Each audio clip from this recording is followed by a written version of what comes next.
ये है cost of capital. तो इससे पहले जो हमने चैप्टर पढ़ा था वो उसका था, इक्विटी वैल्यूएशन का था। अब जो है ये जो है इसके बाद जो एक चैप्टर है वो ऑप्शंस का है। तो वो ऑप्शंस हमने छोड़ दिया है। अब will skip to the 9th chapter. ठीक है, कॉस्ट ऑफ कैपिटल। अच्छा, तो अब ये जो सर ये लास्ट चैप्टर है, चैप्टर है? नए नहीं लास्ट का है, चलेगा। ठीक है?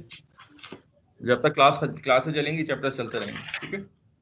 तो तो ये जो 9th चैप्टर है, ये इसमें आप चलें, इसको इसको आप ये देखें कि अब आपकी जो व्यू है वो अब शिफ्ट हो रहा है। इससे पहले हमने डेट की जो वैल्यूएशन की, इक्विटी की वैल्यूएशन की, उसमें हमारा जो फोकस था वो था इन्वेस्टर्स। इन्वेस्टर्स जो हैं वो डेट, वैल्यू ऑफ डेट निकालते हैं, तो इन्वेस्टर की वैल्यू के पॉइंट ऑफ व्यू से प्राइस ऑफ शेयर्स निकालते हैं, तो वो इक्विटी वैल्यू इन्वेस्टर्स की वैल्यू के पॉइंट ऑफ व्यू से ना। डिविडेंड जो है वो जो स्मॉल इन्वेस्टर्स के पॉइंट ऑफ व्यू से, फ्री कैश फ्लो मॉडल जो है कॉर्पोरेट वैल्यूएशन मॉडल, वो लार्ज इन्वेस्टर के पॉइंट ऑफ व्यू से। तो वो हमने देखा था point of view of investors. अब जो बात करेंगे वो point of view of the firm की बात करेंगे।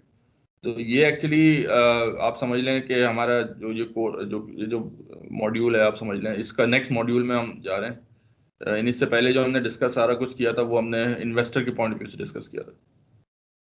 तो अब जो फर्म का, अब इस चीज समझें कि जो जिसके लिए रिटर्न होगा वो दूसरे के लिए कॉस्ट होगी। तो रिटर्न ऑन कैपिटल जो इन्वेस्टर के लिए रिटर्न था, यानी कि डेट का जो रिटर्न था, या शेयर प्राइस थी, या इक्विटी का जो रिटर्न था, वो कंपनी के लिए कॉस्ट होगी। बात समझ में आ रही है? क्लियर है? ये स्लाइड्स आपको नजर आ रही है ना? जी सर, नजर आ ये रही है स्लाइड्स सर। नजर आ आप रही कह है? रहे हैं डेट का जो रिटर्न है कॉस्ट है। जी नजर आ रही है। हाँ, डेट का रिटर्न कॉस्ट है। कैसे है कॉस्ट? वो कंपनी ऐसे है, के लिए कॉस्ट होगा और इन्वेस्टर के लिए प्रॉफिट होगा। कंपनी के लिए कॉस्ट होगा। यस। तो अब जो है हम ये करेंगे कि प्रोस्पेक्टिव चेंज हो जाएगा। तो अब जो हम रिटर्न की बात करते थे पहले, अब वो कॉस्ट। ठीक है, तो इसलिए थोड़ा सा कंफ्यूज ना होइएगा कॉस्ट क्या है, रिटर्न तो, क्योंकि हमने पहले सारा जो है ना वो बात की थी इन्वेस्टर के प्रोस्पेक्टिव से। अब हम ये बात कर रहे हैं फर्म के प्रोस्पेक्टिव से। ठीक है। तो अब थोड़ा सा इसको समझ लें कि फर्म का प्रोस्पेक्टिव क्या है। इन्वेस्टर का तो हमने बात कर ली थी। फर्म लेवल पे क्या होता है कि फर्म जो है कोई एक्सपेंशन का सोचती है, या कोई और मतलब कोई प्रोजेक्ट लगाने का सोचती है। वो प्रोजेक्ट कैसे हो सकता है? वो कोई नई नई प्रोडक्ट भी हो सकती है, नई मार्केट में जाना भी हो सकता है। आपका प्रोडक्ट तो वही है, आपने जो है नई फैक्ट्री लगा दी, कोई नई एक्सपेंशन कर दी। तो कोई भी कैपिटल, कैपेक्स जिसको हम कहते हैं, कैपिटल एक्सपेंडिचर, तो किसी चीज़ से भी जिसमें कैपिटल एक्सपेंडिचर यूज़ हो रहा हो तो उसको हम प्रोजेक्ट कहते हैं। तो फर्म जब भी कोई नया प्रोजेक्ट लगाती है तो वो उसमें क्या करती है, नंबर वन वो ये देखती है कि उसकी फिजिबिलिटी स्टडी निकालती है। फिजिबिलिटी स्टडी निकालने का मतलब ये होता है कि आपके प्रोजेक्ट में कैश फ्लोस कौन कौन सी आ रही हैं, कब आ रही हैं। तो जैसे हमने निकाला था टाइम 1 पे ये है, टाइम 2 पे ये है, टाइम 3 पे ये है। इस तरह के प्रोजेक्ट की आपने कैश फ्लोज एस्टिमेट करते हैं based on different scenarios and modelling. What if scenario से भी कर रहे होते हैं।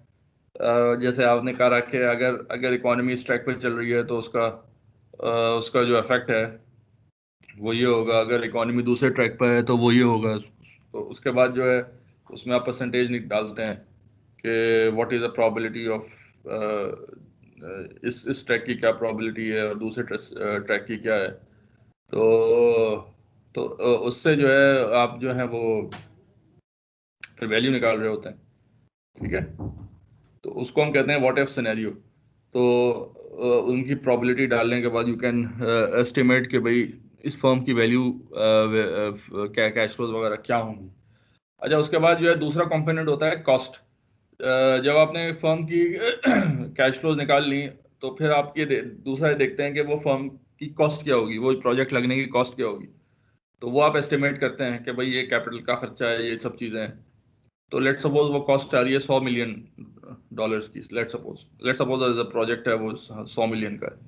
अब वो कंपनी जो है वो अपने पास से तो कुछ नहीं देती, एवरीथिंग इज बोरोड, क्योंकि कंपनी के पास कुछ होता भी नहीं है।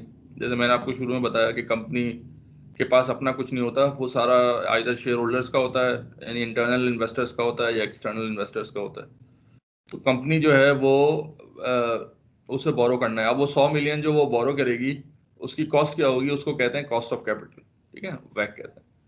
अच्छा, ये कैसे निकालते हैं? ये ऐसे निकालते हैं कि कंपनी जो है ना वो कैपिटल स्ट्रक्चर बनाती है। कैपिटल स्ट्रक्चर जो है वो एक लॉन्ग टर्म में फिक्स होता है कि कंपनी का एक फिक्स तरीक़ेकार है। फॉर एग्जांपल आपने डेट टू इक्विटी 60-40 रखना है, तो ये आपको कैपिटल स्ट्रक्चर है। तो जब भी नई इन्वेस्टमेंट करेगी तो वो कैपिटल स्ट्रक्चर जो है उसी हिसाब से करेगी। आप ये समझें कि कैपिटल स्ट्रक्चर जो है वो कंपनी की पर्सनैलिटी को जो है वो बहुत हद तक जो है ना वो मतलब वो पर्सनैलिटी डिसाइड कर रहा होता है कि कंपनी जो है वो ज़्यादा एग्रेसिव है, कंपनी जो है कन्वेंशनल है, थोड़ा सा जो है वो कम लेस इनोवेटिव है, मोर टूवर्ड चेंज है या लेस टूवर्ड चेंज है, वो सब चीज़ें जो है कैपिटल स्ट्रक्चर। तो जितना कैपिटल डेट का रेशो ज़्यादा होता है उतना ही कैपिटल स्ट्रक्चर एग्रेसिवनेस की तरफ चला जाता है। तो और ये जो है वो प्रोजेक्ट टू प्रोजेक्ट चेंज नहीं होता, क्योंकि ये कंपनी की पर्सनैलिटी होती है जो कि लॉन्ग टर्म फिक्स रहती है। तो इसी वजह से कैपिटल स्ट्रक्चर कंपनी डिसाइड कर रही होती है और उसको फॉलो करती है, सही है ना। फॉर एग्जाम्पल आपका कैपिटल स्ट्रक्चर है 60-40, तो 60% डेट है और 40% जो है वो इक्विटी है। तो अब आपका जो भी कैपिटल रेस करेंगे वो इसी रेशो से रेस करेंगे। तो कैपिटल रेस करने के लिए लेट सपोज आपका 100 मिलियन का है, तो दैट मीन्स कि आप 60 मिलियन जो है 60 मिलियन की जो है वो डेट लेंगे और 40 मिलियन की इक्विटी लेंगे। तो डेट लेने के लिए वो क्या करेंगे, आप जब बॉन्ड्स इशू करेंगे तो what would be the cost of debt, तो वो नजर आएगा कि आपने बॉन्ड इशू किया उसमें इंटरेस्ट रेट ये है, तो this is the cost of debt. जो फर्म वो जो हमने रिटर्न ऑन डेट निकाला था, यानी कि जो YTM था, यील्ड टू मैच्योरिटी, तो वो आपकी फर्म की कॉस्ट हो जाएगी डेट की। इसी तरह जब आप शेयर्स करेंगे तो जो आपकी प्रेजेंट वैल्यू ऑफ इक्विटी यानी द प्राइस होगी, that will be the cost for the firm. तो वैक क्या होता है? Weighted average cost of capital होता है, यानी कि cost of debt multiply by the weight of debt plus cost of equity multiply by weight of equity. जब ये दोनों ऐड करेंगे तो वैक बनेगा, तो इसको हम कहते हैं कॉस्ट ऑफ कैपिटल। ठीक है, क्लियर हुई बात? कुछ अभी तक चीजें क्लियर है? सर ये मैं पूछ रहा था कि जैसे आपने कहा कि जो कैपिटल स्ट्रक्चर हमने डिसाइड किया कंपनी ने, तो जब वो बिजनेस एक्सपेंडिचर करेगी तो इट मींस कि उसका पहले इतना FCF होना चाहिए, इतना प्रॉफिट होना चाहिए 40% का, कि वो 60% फर्दर बोरो करके और बिजनेस को एक्सपेंड करे। नहीं, 40% वो नया शेयर इशू करेगी। उसके बाद अगर एक पैसा अपना ना भी हो तो वो हम ये कह रहे हैं कि अगर 40-60-40 है तो 40% जो है वो कैपिटल रेस करेगी थ्रू इशूइंग न्यू शेयर्स, यानी कि इक्विटी से करेगी। अब वो इक्विटी वो भी हो सकती है जो कंपनी ने अपना पैसा जमा करके रखा हो, जैसे रिटेन अर्निंग हो सकती है, और वो भी हो सकती है कि नया शेयर हो सकता है। ठीक है ना, जैसे ये आप इसको इस टेबल को देखें, कैपिटल है, कैपिटल जो है वो 3 सोर्सेज आ रहा है, long term debt, preferred stock और कॉमन स्टॉक। ठीक है, समटाइम्स जो है डेट टू इक्विटी होता है, समटाइम्स 3 होते हैं। तो अगर कंपनी ने डिसाइड कर दिया लेट सपोज 60% डेट है, लेट सपोज, या 50% डेट है, 10% प्रेफर्ड स्टॉक है और 40% इक्विटी है। ठीक है, तो वो जो है अगर 100 मिलियन का कैपिटल है तो 50 मिलियन डेट से रेस करेगी, 10 मिलियन के जो है प्रेफर्ड स्टॉक इशू करेगी और 40 मिलियन के कॉमन स्टॉक इशू करेगी। क्लियर बात समझ में आई? या 40 मिलियन कॉमन स्टॉक से रेस करेगी। अच्छा, अब कॉमन स्टॉक से कैसे रेस करेगी? कॉमन स्टॉक के नीचे 2 चीजें हैं, या तो वो नया स्टॉक इशू करेगी या वो रिटेन अर्निंग को यूटिलाइज करेगी। ठीक है ना, तो अब कोई सवाल ये कर सकता है कि रिटेन अर्निंग तो कंपनी की अपनी चीज है, तो वो हमने शेयर होल्डर के खाते में क्यों डाल दिया? ये सवाल उठ सकता है ना कि भाई सर आपने रिजर्व्स रखते ही एक्सपेंशन के लिए। हाँ, वो तो रिजर्व्स तो कंपनी के एक्सपेंशन के लिए होते हैं। तो आप यहाँ पे कह रहे हैं कि नहीं, हमने रिटेन अर्निंग शेयर होल्डर से रेस करनी है, कॉमन स्टॉक से रेस करनी है, तो ये क्या अनोमली है? सही, आप कॉमन स्टॉक से नया स्टॉक इशू करते हैं, वो तो कोई मसला नहीं है। रिटेन अर्निंग को हमने कॉमन स्टॉक में क्यों डाल दिया? वो तो कंपनी की अपनी एक तरह से प्रॉपर्टी है। कोई इसका जवाब देगा? सर रिटेन अर्निंग जो है एक रिजर्व्स है जो कि हैं ही ओनर्स के, यानी कि यस, कॉमन स्टॉक होल्डर की प्रॉपर्टी है वो। उसको यस, सिर्फ कैटेगराइज किया है दो के अंदर कि या न्यू इशू कर लो या ऑलरेडी जो एग्जिस्ट है उसको यूज कर लो। यस। तो अब अच्छा, अब सवाल ये है कि ये प्रॉपर्टी ओनर्स की हो गई। दूसरा ये कि जब आपने तो इस वजह से, क्योंकि ओनर्स की प्रॉपर्टी है, तो इस वजह से जो है ना, हमने इसमें जो है रिटेन अर्निंग जो है वो शामिल कर दी है, क्योंकि ये ओनर ही की है। तो अगर हम ये कहते हैं हमने रिटेन अर्निंग यूटिलाइज किया है, तो एज इफ कि हमने ओनर का ही पैसा यूटिलाइज किया है, चाहे वो बाहर के नए ओनर हो चाहे वो पुराने ओनर हो। आप बात समझ रहे हैं बात को? क्लियर है? तो ये इस तरह से जो है वो कैपिटल रेज करती है। ठीक है। कॉस्ट क्या होती है? वैक, weighted average cost of capital, वो होती है कॉस्ट ऑफ डेट। ये अच्छा, ये देख लें, के डी जो है, के मतलब के जो है, अब आप ये देखें, जब हमने के यूज किया था वो रिटर्न के फॉर्म में यूज किया था। अब यहाँ वही के यूज कर रहे हैं कॉस्ट के फॉर्म में। ठीक है। जैसे यहाँ पे आर था, आर वॉज रिटर्न प्रीवियसली, तो अब यहाँ पे के, अब के कह लें आर कह लें, एक ही चीज है। तो के कॉस्ट ऑफ डेट, के पी, पी जो है प्रेफर्ड स्टॉक के लिए है, और एस जो है वो कॉमन स्टॉक के लिए है। तो के एस कॉमन स्टॉक, के पी प्रेफर्ड स्टॉक, के डी डेट है। तो इन सबको जो है मल्टीप्लाई कर देंगे वेट से मल्टीप्लाई कर देंगे, और ऐड कर देंगे, तो ये बन जाएगा वैक। ठीक है। W is refer to the capital structure of weight. यहाँ तक बात समझ में आई? कोई क्वेश्चन?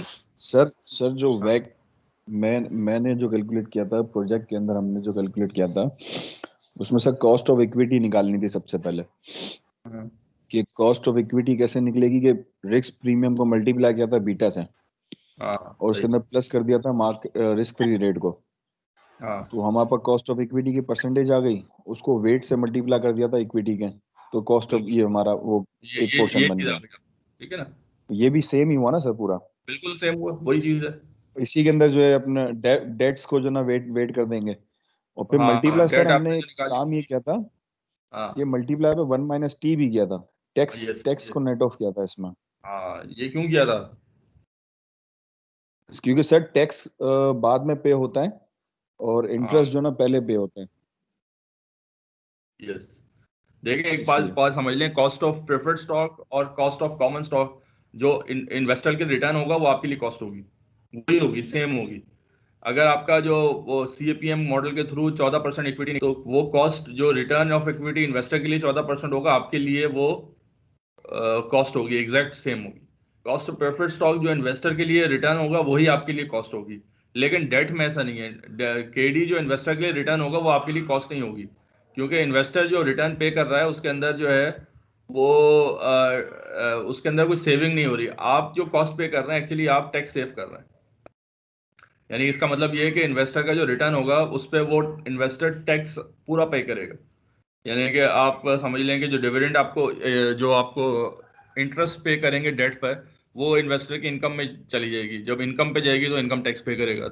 लेकिन आपके लिए क्या होगा कि आप जितना भी इंटरेस्ट, यानी अगर आपने वो चीज़ इशू की भी होगी एज अ कॉस्ट होगी, तो उस पर आपकी टैक्स सेविंग हो रही होगी, बिकॉज वो जो है ना टैक्स पे करने से पहले का आइटम है। तो जितना ज़्यादा इंटरेस्ट पे करेंगे उतना ही आपका प्रॉफिट बिफोर टैक्स जो है ना वो कम हो जाएगा, जिसकी वजह से आपकी टैक्स सेविंग भी होगी। तो जैसे नीचे यहाँ पे लिखा है, आफ्टर टैक्स कंपोनेंट जो है वो ये होता है interest rate minus tax savings. तो इस वजह से, क्योंकि टैक्स सेविंग हो रही होगी, तो इस वजह से आपके लिए जो कॉस्ट पड़ेगी वो कम पड़ेगी एज कम्पेयर टू इन्वेस्टर का रिटर्न। यहाँ तक बात समझ में आ रही है? जी सर। तो फॉर एग्जांपल अगर आपके पास 10% वो है, केडी है, और 40% आपका टैक्स रेट है, तो दैट मीन्स कि आपको जो कॉस्ट पड़ेगी वो सिर्फ 6% पड़ेगी, वो 10% नहीं पड़ेगी, क्योंकि वो उसमें से आप 4% माइनस कर देंगे ना। ठीक है। बात समझ में आ रही है? चाहे तो आप इसको कैलकुलेट करके देख लें कि अगर आपको 10,000 टैक्स देना है, ठीक है, अगर 10,000 आपका इंटरेस्ट एक्सपेंस है, तो 10,000 से जब आपकी इनकम कम होगी और 40% टैक्स रेट है, तो दैट मीन्स आपने 6,000 का टैक्स सेव कर लिया ना। सॉरी, 4,000 का टैक्स सेव कर लिया ना, क्योंकि आपकी इनकम 10,000 से कम हो गई, टैक्स आपका 4,000 से कम हो गया 40% के हिसाब से। तो अगर ये 4,000 जो है 10,000 में से माइनस कर दें तो आपको कितना बचा? 6,000। तो एक्चुअली आपको जो कॉस्ट पड़ेगी वो सिर्फ 6,000 पड़ेगी, वो 10,000 नहीं पड़ेगी। यह बात समझ में आ रही है?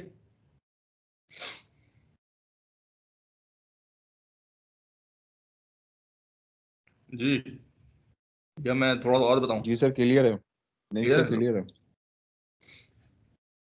तो इसलिए जो है ना, इसको हम 1 - T कर रहे होते हैं, बाकी केस में नहीं कर रहे होते, क्योंकि प्रेफर्ड स्टॉक या कॉमन स्टॉक जो है वो, उसमें जो डिविडेंड होता है वो कंपनी के लिए भी टैक्स होता है और आपके लिए भी टैक्स होता है। तो इसको जब ऐड करेंगे तो वैक निकल जाएगा। अच्छा, अब वैक के साथ करेंगे क्या?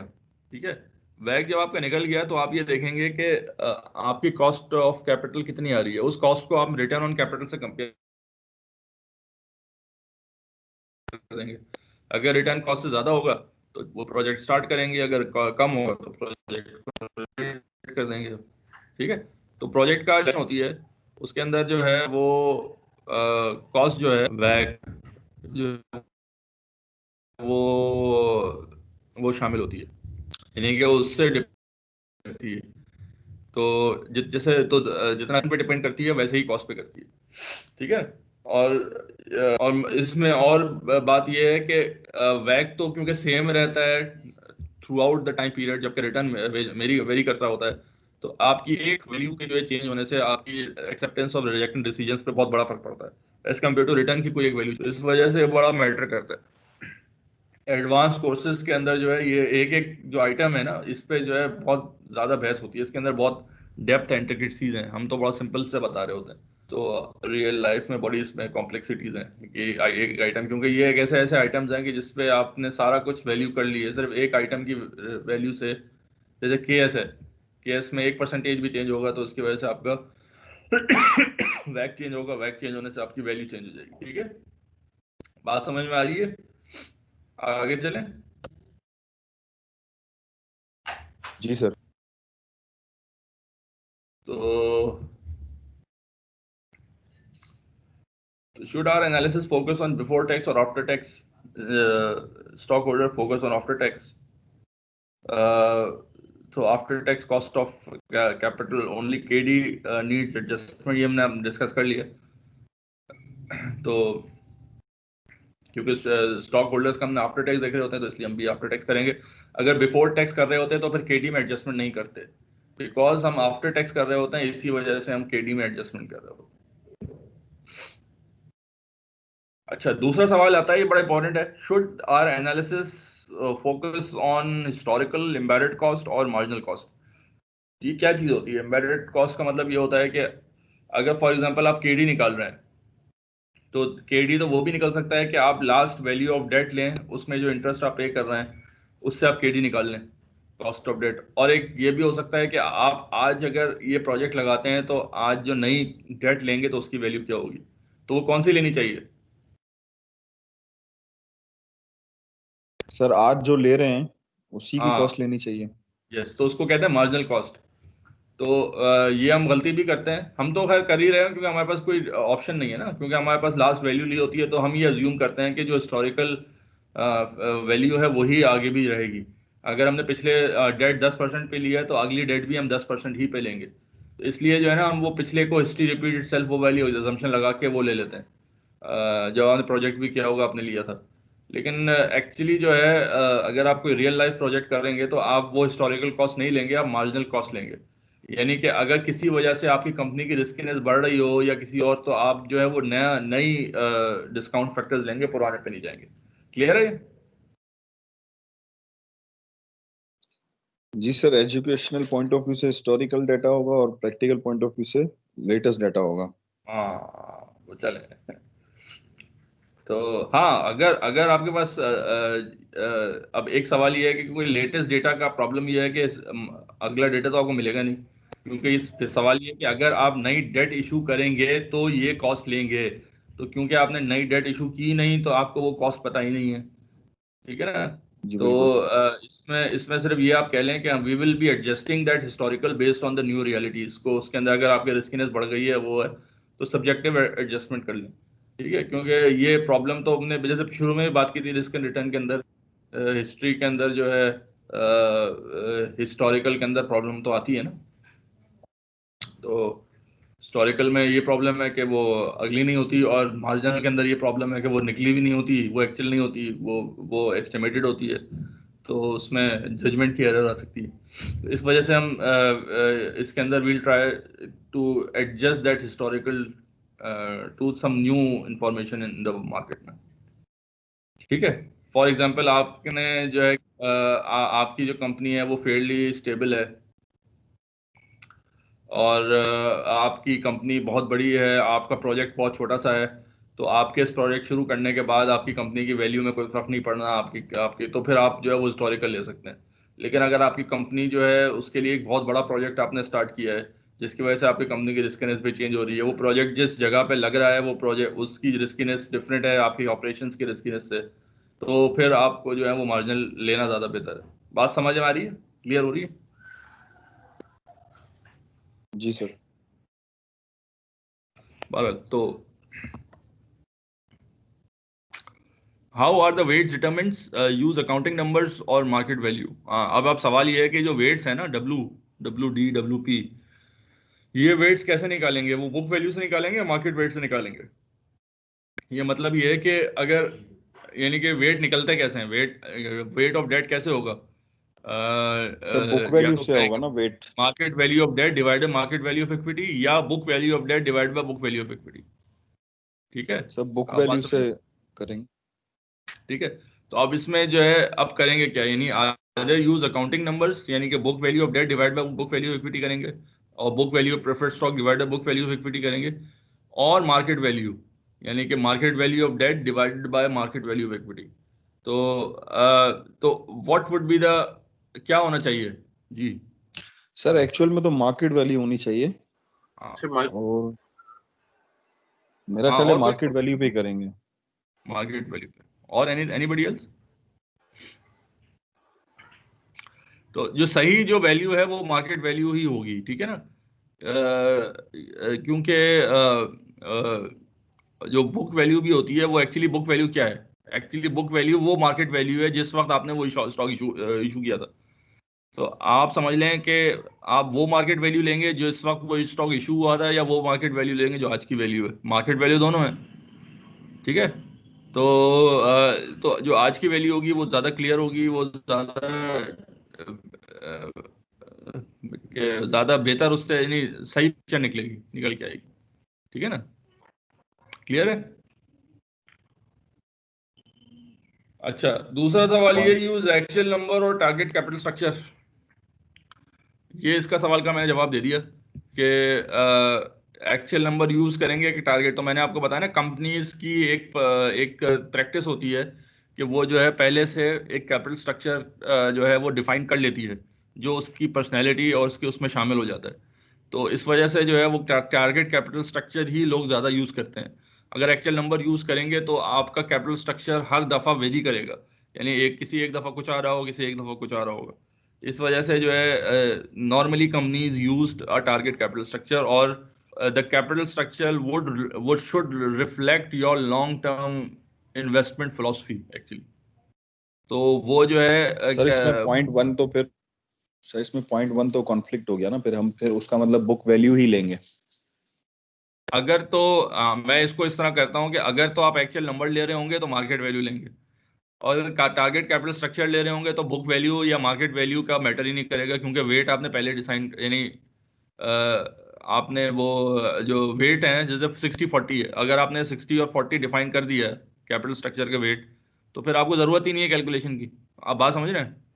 बिल्कुल सर, और मैं यही कह रहा हूँ कि आपने एक बात कही वेरिएशन आने की और पर्सनैलिटी के अंदर, वो अगर हम टारगेट कैपिटल स्ट्रक्चर ही लेंगे जो कि बुक वैल्यू है तो वो सेम ही नहीं, रहेगा बुक और हमने वैल्यू सेम ही हो रखना सकता है है। तो ना हो सकता है वो बुक वैल्यू भी ना हो, मैं यही तो कह रहा हूँ।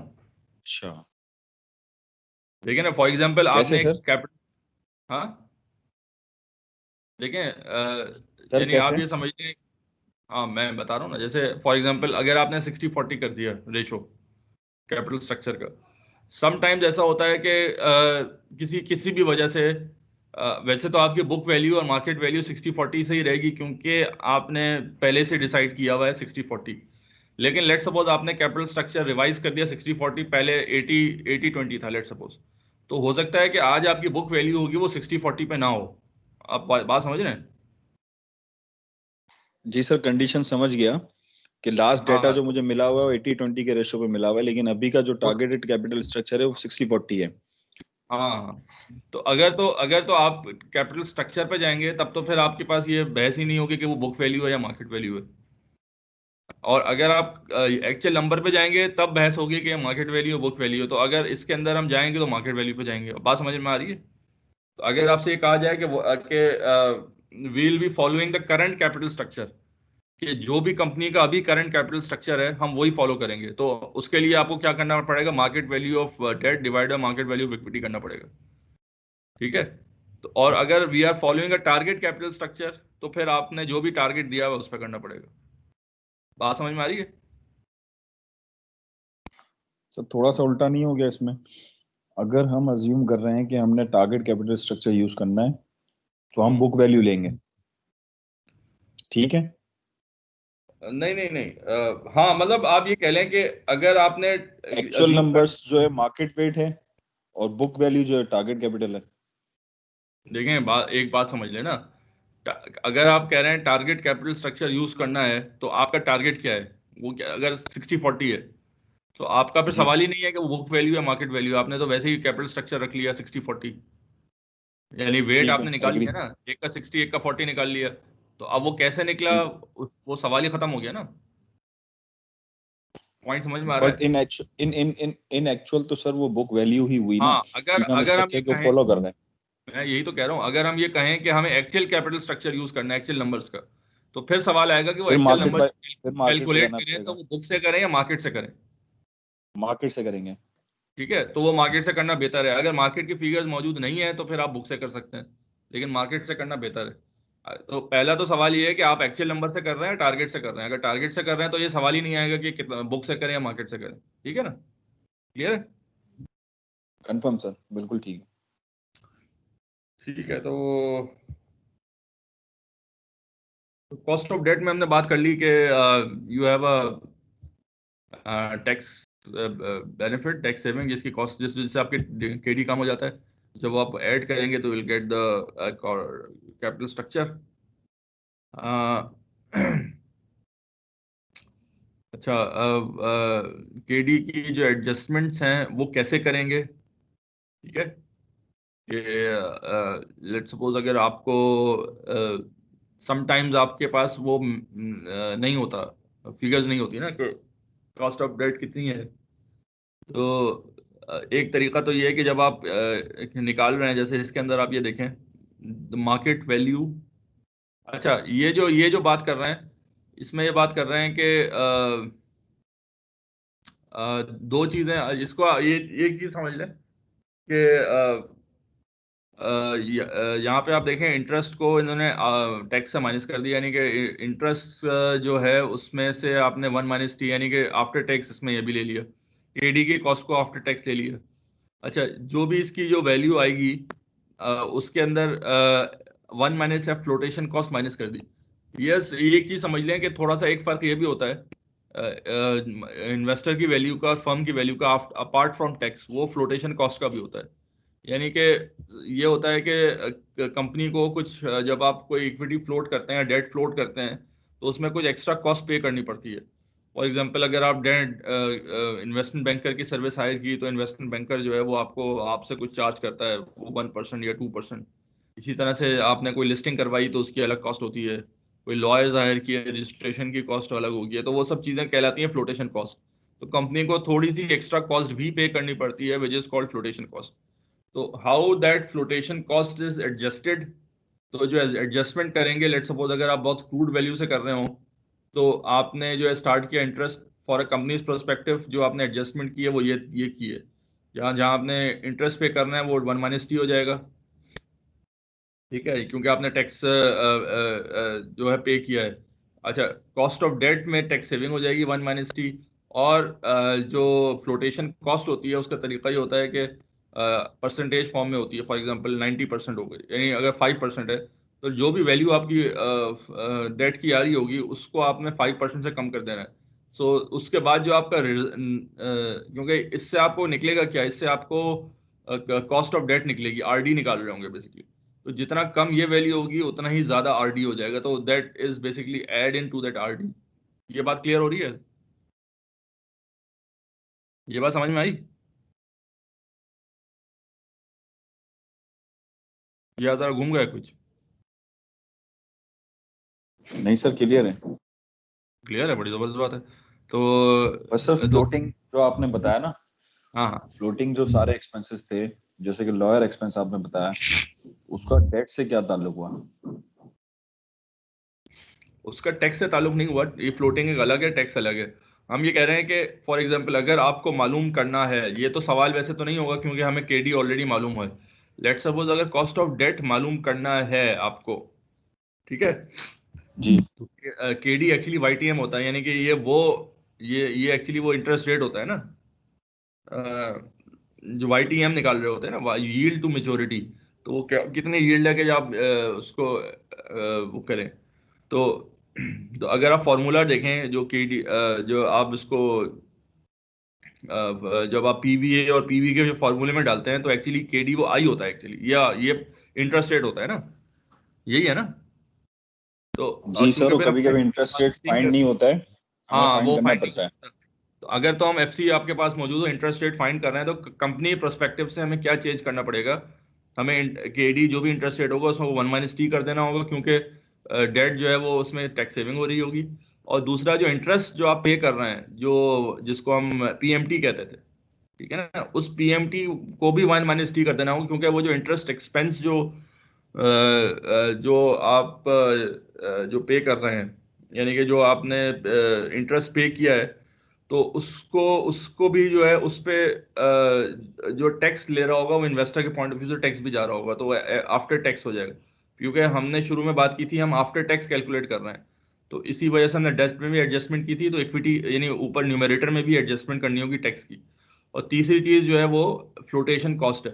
तो फ्लोटेशन कॉस्ट भी हमें इसमें ऐड करनी होगी। वो किस तरह करनी होगी? ये जो आपकी वैल्यू आ गई, प्रेजेंट वैल्यू, उसके अंदर उसको मल्टीप्लाई करना होगा 1 - f से।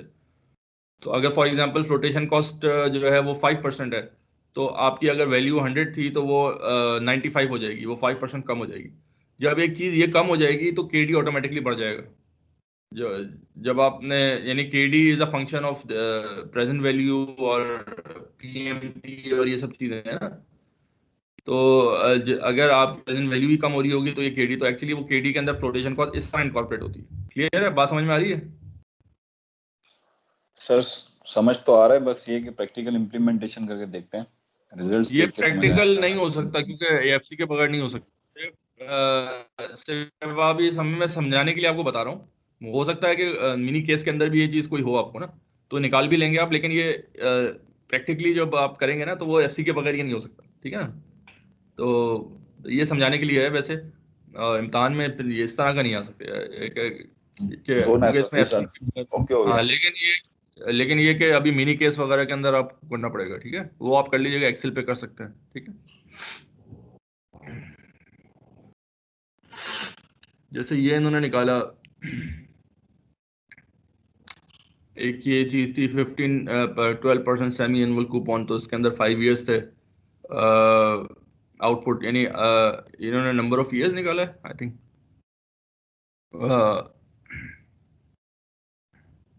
कॉस्ट ऑफ डेट निकाल रहे हैं बेसिकली, ठीक है। तो आपने जो है 30 इयर्स लिए, 15 इयर्स थे, लेकिन सेमी एनुअल है तो 30 पीरियड हो जाएंगे। और I is a cost of debt which is 5% निकली है। प्रेजेंट वैल्यू इन्होंने दी हुई है -1153.72, ये भी दी हुई है। और पीएमटी इज 60 कैसे निकाला आपने? 12% है, ठीक है ना, 12%।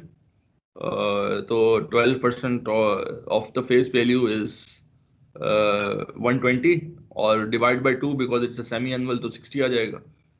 फेस वैल्यू या फ्यूचर वैल्यू वुड बी 100। ये आप ये डालेंगे ना, कैलकुलेट द पीएमटी, तो वो सॉरी आउटपुट, तो वो आएगा 5%, ठीक है, अगर आपने एफसी यूज किया है। तो इस तरह से you can calculate the cost of debt. After tax कैसे करेंगे? बिफोर टैक्स को आपने टैक्स सेविंग कर दिया तो वो आपने माइनस कर दिया। अब यहाँ पे कह रहे हैं flotation cost are small so ignore them. तो ये वाकई में ये बात है कि फ्लोटेशन कॉस्ट जो है डेट की बहुत कम होती है, इक्विटी की ज़्यादा होती है। तो डेट की फ्लोटेशन कॉस्ट इतनी छोटी होती है कि वो आप इग्नोर भी कर सकते हैं। तो निकालने का तरीका तो मैंने ऊपर बता भी दिया है कि if you want to calculate तो वो कर सकते हैं, वरना ये कि अमूमन जो है लोग इग्नोर कर देते हैं बिकॉज इट्स बहुत छोटी होती है। डेट के अंदर इतनी कोई कॉस्ट होती नहीं है ना। डेट को फ्लोट करने के लिए इक्विटी के अंदर आपको इक्विटी मार्केट में जाना होता है, डेट अमूमन आउट ऑफ होती है, तो इन्वेस्टमेंट बैंकर्स के पास जाना होता है, वो भी इतनी कॉस्ट लेते नहीं है, बहुत स्ट्रेट फॉरवर्ड चीज़ है डेट में। तो अभी हमने डेट डेट की बात कर ली। Then preferred stock. Preferred stock जो है वो कैसे करेंगे? KP is the rate of preferred stock. उसका तरीका हमने वैसे पहले ही बता दिया कि केपी यानी प्रेफर्ड स्टॉक का जो डिविडेंड डिवाइड बाय प्राइस करेंगे तो रिटर्न आ जाएगा। फॉर फ्लोटेशन कॉस्ट अगर इनकॉर्पोरेट करनी है तो प्राइस को 1 - f से मल्टीप्लाई करेंगे तो फ्लोटेशन कॉस्ट आएगी। तो डिनोमिनेटर जब छोटा हो जाएगा तो रिटर्न बढ़ जाएगा, तो यानी कॉस्ट बढ़ जाएगी आपकी। ठीक है, क्लियर है? कोई सवाल? सर डिविडेंड में फ्लोटिंग कॉस्ट क्या होती है? प्रेफर्ड स्टॉक में, सॉरी। जब आप प्रेफर्ड, अगर कोई फ्लोटिंग कॉस्ट होगी तो यानी कि जब प्रेफर्ड स्टॉक सर कौन कौन सी हो फ्लोट कर रहे सकती होंगे है तब फॉर भी तो एग्जांपल? आपको कोई ना कोई आपको एडवाइजरी लेनी पड़ेगी ना इन्वेस्टमेंट बैंकर से, या थोड़ी अगर स्टॉक एक्सचेंज में फ्लोट कर रहे होंगे तो उसकी कॉस्ट होगी। सही है ना?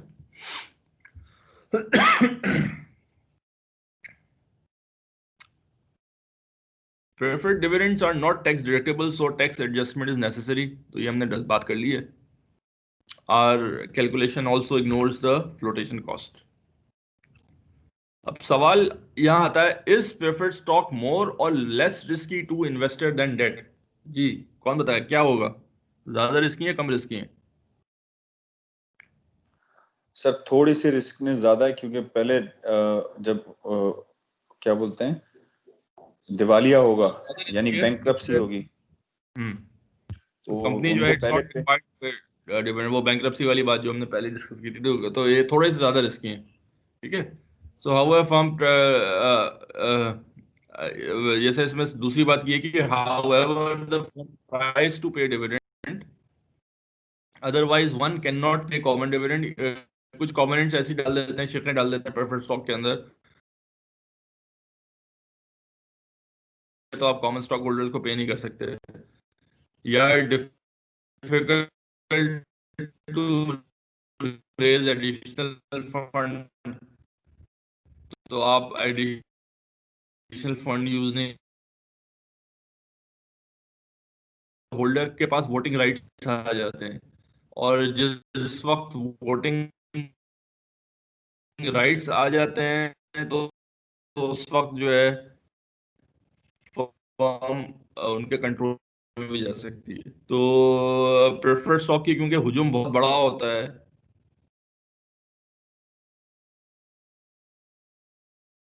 सर आई गेस इंटरनेट सही नहीं चल रहा आपकी तरफ।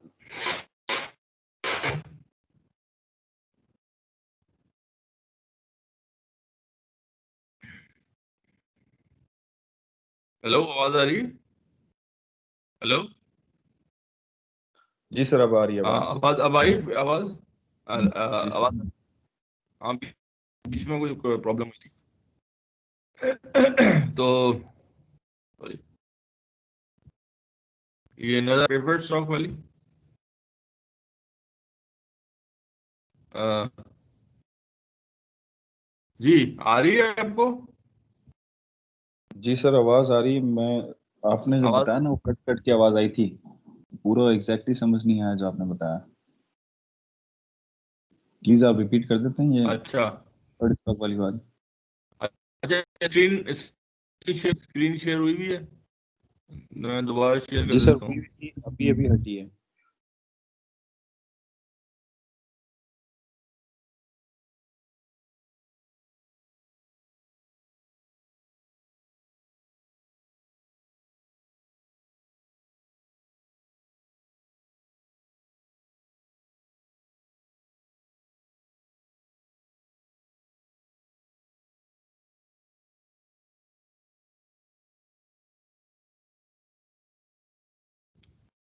अब आवाज आई? हेलो,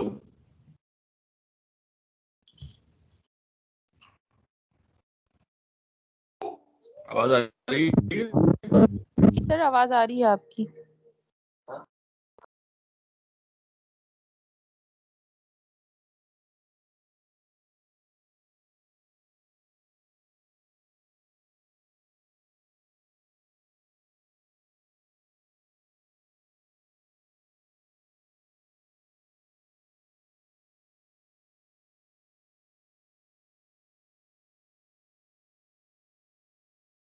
आवाज आई है?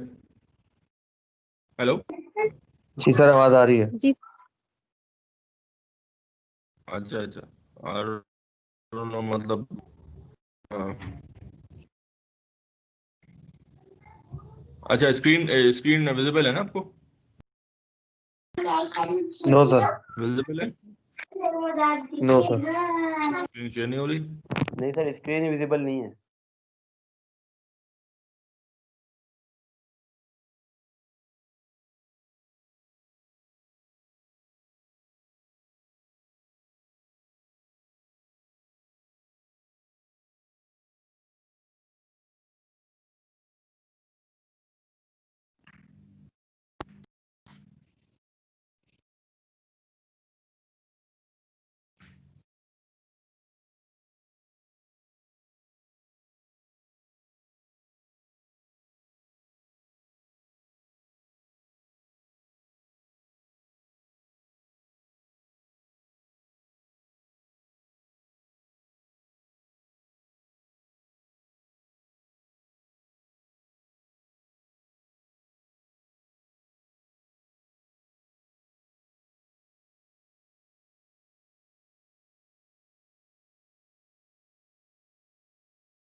मेहदी। जी सर, मैं भी वेट ही कर रहा हूँ। अच्छा, अगर ऐसा ना हो सर चले ही गए। मेरा नहीं ख्याल, शायद कोई इंटरनेट इशू है वहाँ पर।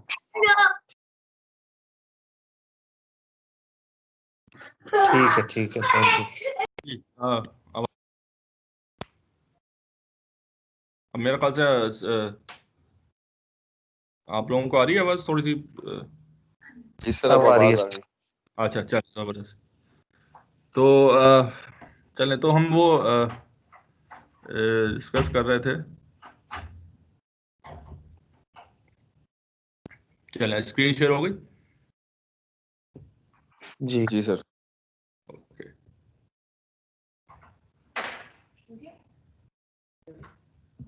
अच्छा, तो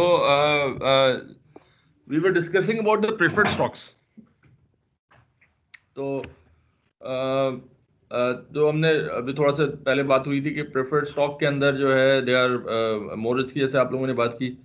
preferred stock firm try to pay dividend. उसकी वजह क्या है? एक वजह तो ये होती है कि प्रेफर्ड स्टॉक के अंदर एक कॉवेनेंट भी आती है नॉर्मली, जिसमें ये होता है कि जब तक आप प्रेफर्ड स्टॉक का डिविडेंड पे नहीं करेंगे तो आप कॉमन स्टॉक का डिविडेंड पे नहीं कर सकते। तो इसलिए लोग कोशिश करते हैं फर्म प्रेफर्ड स्टॉक का पहले पे करने की, क्योंकि एक तो आपने एक कमिट किया हुआ होता है ना, 10% देना ही है या जो भी अब रेट है। दूसरा दूसरा होता है कि difficult to raise additional fund. Preferred stock में जब आपने ये शेक होती है कि जब तक आप प्रेफर्ड स्टॉक में डिविडेंड पे नहीं करेंगे तो आप मजीद पैसा भी बोरो नहीं कर सकते, ये पैसा ले नहीं सकते। तीसरी जो बड़ी यानी बड़ी इफेक्टिव शेप होती है वो ये होती है कि प्रेफर्ड स्टॉक होल्डर्स में gain control of the firm. Means के जिस वक्त आपने डिविडेंड पे नहीं किया, प्रेफर्ड स्टॉक होल्डर्स के पास वोटिंग राइट्स आ जाते हैं। तो प्रेफर्ड स्टॉक नॉर्मली काफ़ी बड़ा सेगमेंट होता है, तो अगर इतने बड़े सेगमेंट के पास वोटिंग राइट आ गए तो आप मैनेजमेंट को भी जो है वो ओवरटेक कर सकते हैं, चेंज कर सकते हैं। तो इस कॉन्टेक्स्ट के अंदर जो है वो प्रेफर्ड स्टॉक जो है, firm try to pay dividend on the preferred stock. Clear है? बात समझ में आ रही है जी? सर अभी तो हम जो है कंपनी के पर्सपेक्टिव से सोच रहे हैं ना इस चैप्टर में। हाँ, तो कंपनी क्या ये डिसाइड करने की कोशिश करेगी कि क्या मेरे लिए डेट ज्यादा बेहतर है या प्रेफर्ड स्टॉक ज्यादा बेहतर है? नहीं, अभी तो बात ये कर रहे हैं कि तीन चीजें हैं, प्रेफर्ड स्टॉक, कॉमन स्टॉक और डेट। तो हम ये बात कर रहे हैं कि प्रेफर्ड स्टॉक क्यों रिस्की ज़्यादा है, क्योंकि वो डिविडेंड जो है वो रेगुलर पे नहीं, यानी अगर डिविडेंड पे नहीं करा तो कंपनी को कोई नुकसान नहीं होगा, यानी कंपनी कैन नॉट डिफॉल्ट, जबकि डेट के अंदर वो डिफॉल्ट की तरफ जा सकती है। तो लेकिन सवाल ये है कि फिर अगर वो फ़ायदा, कोई नुकसान नहीं होगा तो कंपनी डिविडेंड पे क्यों ना करे पे, जैसे कॉमन स्टॉक है। तो प्रेफर्ड स्टॉक जो है हम ये क्यों कहते हैं कि प्रेफर्ड स्टॉक जो है that is less riskier than the common stock. थोड़ा सा बीच में आ रहा है ना, preferred stock is in middle of common जी एंड। बिल्कुल बिल्कुल। अगर तो कॉमन एंड कंपनी, अगर लीगली कंपनी को कोई नुकसान ही नहीं है डिविडेंड पे करने का प्रेफर्ड पर, तो फिर तो कंपनी जो है वो कॉमन स्टॉक की, यानी फिर हम ये क्यों कहते हैं प्रेफर्ड स्टॉक, फिर तो एक ही कैटेगरी में। इसका जवाब ये दे रहे हैं कि भाई ये जो है प्रेफर्ड स्टॉक में कुछ ऐसी शिकें होती हैं जिसकी वजह से कंपनी मजबूर हो जाती है पे करने पे डिविडेंड। इसी वजह से हम कहते हैं कि that is less riskier than the common stock. वो क्या चीज़ें हैं वो हमने अभी डिस्कस की कि वो कॉमन स्टॉक पे डिविडेंड पे नहीं कर सकती, वो एडिशनल फंड रेज नहीं कर सकती। और जो सबसे खतरनाक शेयर है वो ये है कि प्रेफर्ड स्टॉक का जो शेयर होल्डर है they can gain control of the firm. ठीक है ना? ठीक हो गया सर। तो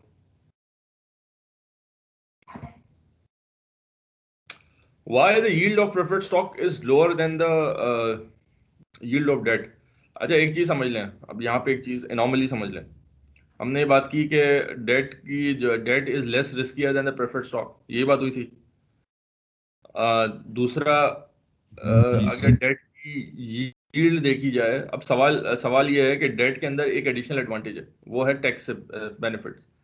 टैक्स सेविंग की वजह से अगर डेट की कॉस्ट 10% है तो वो कॉस्ट जो है वो कम होकर मे बी 6% रह जाती है।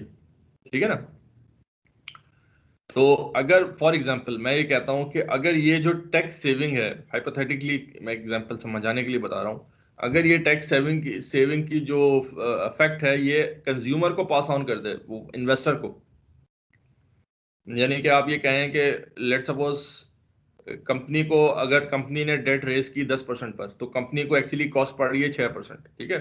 तो अगर वो कंपनी कहे कि भाई मुझे मुझे 10%, ये जो मुझे 4% की सेविंग हो रही है, if I pass that saving to the consumers, customers, investors जो है, तो मे बी वो डेट जो है वो 14% की इशू करे तो कंपनी के पास 10% की सेविंग हो जाए, तो कंपनी को 10% पड़ेगी। लेकिन वो चीज़ जो इन्वेस्टर है उसको जो है रिटर्न मिल रहा हो वो 14%। यहाँ तक बात समझ में आती है? ये बात क्लियर है जी? कोई बताएगा?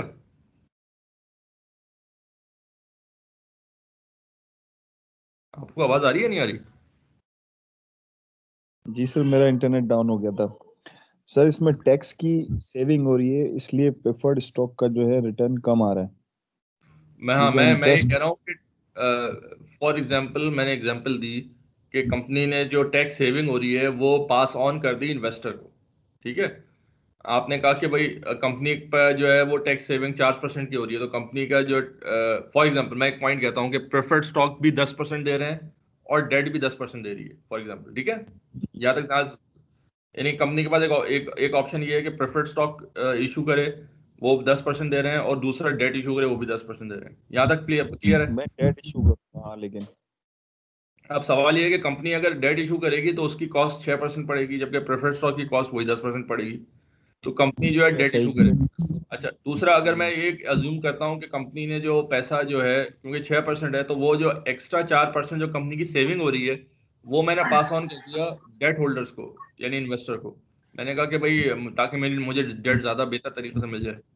तो अब सवाल ये है कि investor would get let suppose 14% in investing in debt, जबकि इन्वेस्टर को 10% मिल रहा होगा प्रेफर्ड स्टॉक। यहाँ तक बात समझ है? क्लियर है? तो बीच बिकॉज में ऑफ कॉन्फ्लिक्ट आ रहा है ना, आपने ये कहा कि पास ऑन कर दिया ओनर्स हाँ, को, ओनर्स को। डेट जो दे रहे वो ओनर्स तो नहीं हुए, वो तो इन्वेस्टर हुए ना सर। इन्वेस्टर को पास ऑन कर दिया, मैं ये कह रहा हूँ ना, डेट जो है आपने। ठीक। तो अब सवाल ये है कि रिटर्न जो है वो डेट का बढ़ गया है as compare to preferred stock, यही है? दिखने में बढ़ गया लेकिन इन एक्चुअल तो वो बल्कि कम है उसका yield का, नहीं, प्रेफर्ड स्टॉक को कम मिल रहा है। मैं नहीं, रिटर्न डेट का बढ़ गया है as compare to preferred stock, यही हुआ ना? बिल्कुल ऐसा ही है सर, क्योंकि उसको अब टैक्स पे नहीं करना पड़ेगा, टैक्स कंपनी पे करेगी। ठीक है। तो अब सवाल ये है कि हम ये कहते हैं higher higher risk higher return, lower risk lower return. Preferred stock का रिटर्न ज्यादा होना चाहिए, कम होना चाहिए डेट से? एस पर दिस के हायर रिस्क हायर प्रॉफिट, तो प्रेफर्ड स्टॉक को ज्यादा मिलना चाहिए था। अब यहाँ पे क्या हो रहा है? Preferred stock has a higher risk and lower return, and debt is the lower has a lower risk and higher return, यही हो रहा है ना? जी। तो कंपनी क्या करेगी? लोग कंपनी डेट इशू करेगी या प्रेफर्ड स्टॉक करेंगे? डेट ही इशू करेगी ना सर। डेट इशू करेगी। तो ये एक एनॉमली आ जाती है कंपनी जो है, बिकॉज और मैंने आपको बताया डेट और प्रेफर्ड स्टॉक जो है मोर और लेस एक ही तरीके के हैं वैल्यूएशन पॉइंट ऑफ व्यू से। तो सिर्फ टैक्स की ट्रीटमेंट की वजह से कंपनीज जो है वो डेट इशू करेगी as compare to preferred stock. इस एनॉमली को दुरुस्त करने के लिए एक शेख है, वो ये कहते हैं कि अगर एक कंपनी ने दूसरी कंपनी के प्रेफर्ड स्टॉक बाय किया हुआ है तो उसको 70% एग्जम्पशन मिल जाती है, यानी कि उसका जो डिविडेंड होगा वो उसका 70% of the dividend is exempted from the taxes. ठीक है। जी सर, आपने बताया। तो वो 70% जो है वो इसी वजह से मिलती है कि जिसकी वजह से जो है वो डेट होल्डर, जैसे मैं बात की ना, तो इस वजह से जो है वो प्रेफर्ड स्टॉक को एक एक पेज पे करने के लिए 70% जो है टैक्स एग्जेम्पशन मिल जाती है। तो तो इस वजह से कंपनी ज्यादातर प्रेफर्ड स्टॉक में इन्वेस्ट कर रही होती हैं, बहुत सारी companies as compare to individuals को एग्जेम्पशन नहीं मिलती, कंपनीज को मिल रही होती है। ठीक है।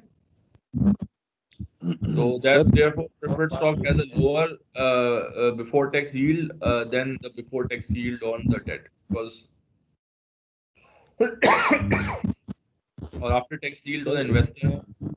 सिर्फ टैक्स सेविंग की भी बात नहीं है, प्रेफर्ड स्टॉक को जो राइट्स मिल जाते हैं डिविडेंड पे ना होने की वजह से, वैसा जो है वो टैक्स के चक्कर में नहीं है, वो लेस हाँ। रिस्कीनेस तो कंपनी हो गया, तो ये भी एक वजह रही, तो वो डेट को इशू करी।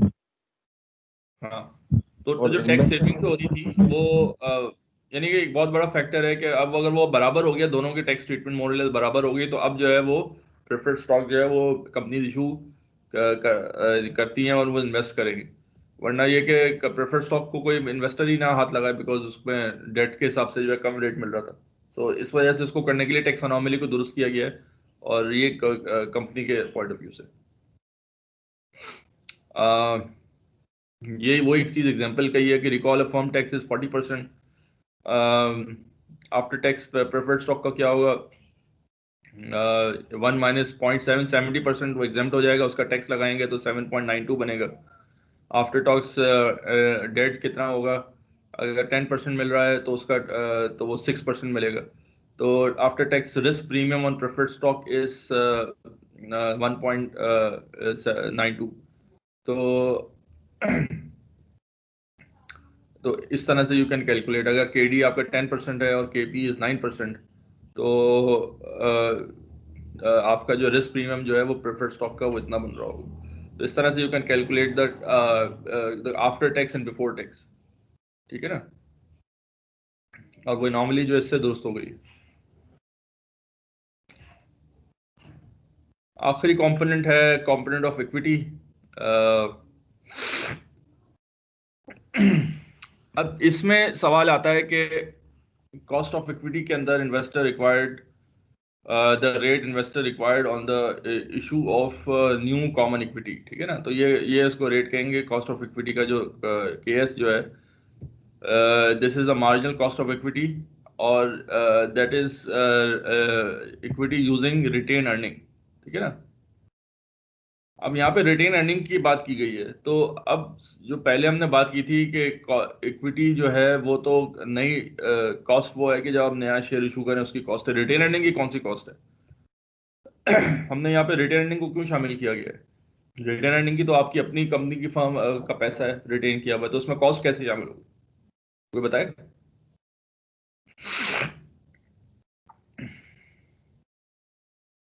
एनीबडी?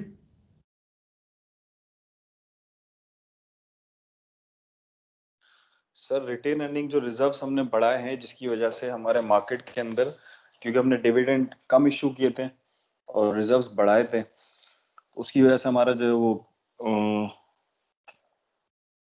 मेरा मार्केट के सवाल ये है कि वो रिजर्व तो आपके अपने हो गए ना, रिजर्व्स हमारे आपने अपने। कॉस्ट, उस रिजर्व के कॉस्ट को शामिल करना है।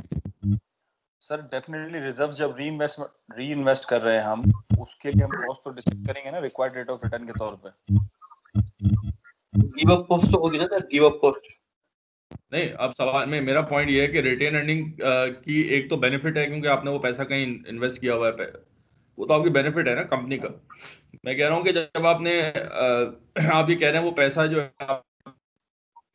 रिटेन अर्निंग का पैसा यूज कर रहे हैं कंपनी, तो रिटेन अर्निंग तो कंपनी का अपना पैसा हुआ ना एक तरह से, तो हम उसमें उसकी कॉस्ट क्यों शामिल कर रहे हैं कि भाई हम कॉस्ट ऑफ रिटेन अर्निंग भी शामिल करें कॉस्ट ऑफ इक्विटी के अंदर? कॉस्ट तो वो होती है जो आप बोरो करें, तो ये इसमें कॉस्ट कैसे हो गई? रिटेन अर्निंग तो ऑलरेडी आपके पास पैसा आया हुआ है। सर इसको अगर कहीं इन्वेस्ट कर देंगे तो उसका गिव अप कॉस्ट तो हो जाएगा ना, कहीं अगर हम इन्वेस्ट करेंगे तो वहां से क्या प्रॉफिट आ सॉरी सकता क्या था। करें? अपॉर्चुनिटी जो कॉस्ट। Opportunity cost.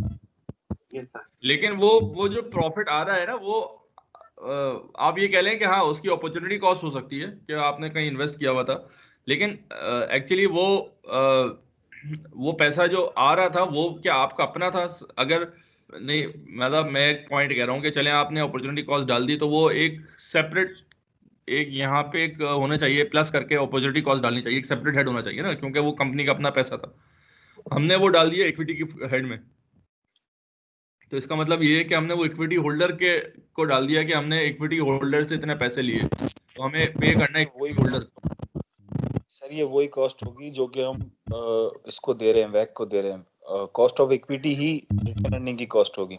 क्यों होगी? वजह वजह सर वो पैसा है इन्वेस्टर का, जब वो अपने पैसे के ऊपर जो रिटर्न रिक्वायर्ड कर रहा है हाँ तो उसका जो साइड वॉव है उस पे भी वो उतना ही रिक्वायर करेगा।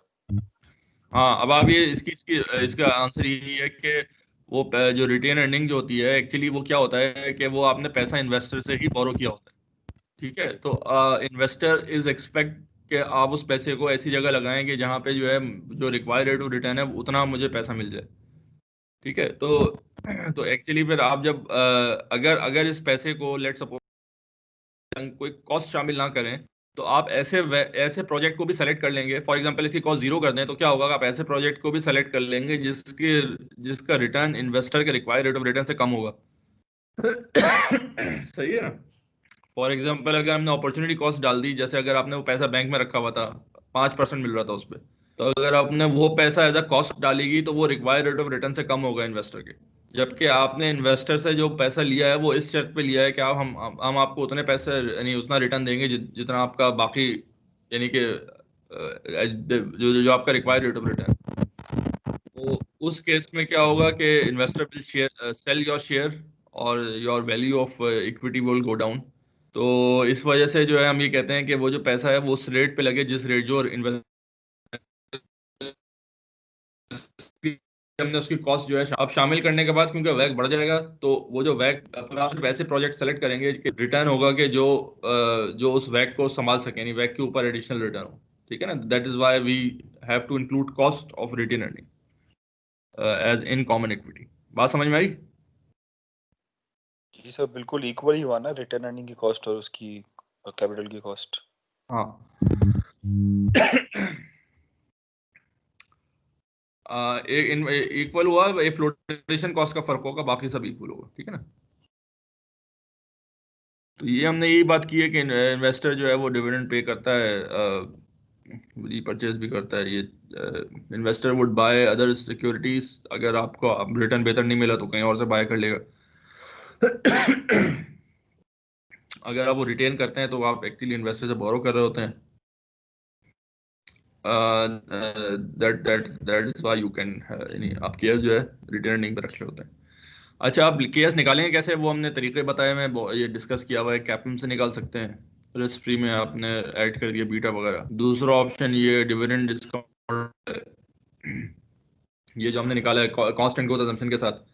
और अगर ये भी नहीं निकालना है तो तीसरा है बॉन्ड यील्ड पर रिस्क प्रीमियम। फॉर एग्जांपल अगर आपके पास बीटा नहीं गिवन है, बीटा निकालना ज़रा मुश्किल है क्योंकि फर्स्ट टाइम अगर आईपीओ हो रहा है, लेट सपोज, अब बीटा के लिए तो आपको प्राइस मालूम होनी चाहिए कंपनी की। अगर आईपीओ हो रहा है तो कैसे निकालेंगे? तो एक तरीका ये है कि उसके अपनी बॉन्ड की यील्ड और उसके अंदर आप जो आपका एमआरपी आप ऐड कर दें, मार्केट रिस्क प्रीमियम, तो आपको एक सब्जेक्टिवली निकला सकता, क्योंकि बॉन्ड यील्ड के अंदर मार्केट रिस्क नहीं होता ना, केएम वाला मार्केट रिस्क नहीं होता। तो द प्रीमियम दैट इज जो रिस्क प्रीमियम दैट जो सिस्टमेटिक रिस्क पोस्ट करने के लिए जो प्रीमियम है वो अगर ऐड कर देंगे तो यू कैन कैलकुलेट। एक और मेथड ये, यानी अप्रोक्सीमेशन, ये दो मेथड तो हमने पहले डिस्कस कर लिए। ठीक है, सवाल है तो पूछ लीजिएगा, क्वेश्चंस। नेक्स्ट, ये तरीका बताया हुआ, ये हमने पहले भी किया हुआ है। एक तरीका ये है कि आपने वो रिस्क फ्री रेट को ऐड कर दिया, बीटा मल्टीप्लाई कर दिया, यू विल गेट 14.2। दूसरा तरीका क्या है, डिविडेंड आपको मिला था उसको ग्रो करा लिया, 4.3 आ गया, dividend divide by price plus G किया, वो 13.8 आ रहा है। ठीक है, एक तरीका ये कॉमन स्टॉक से कर दिया। ठीक है, उसके बाद what is the expected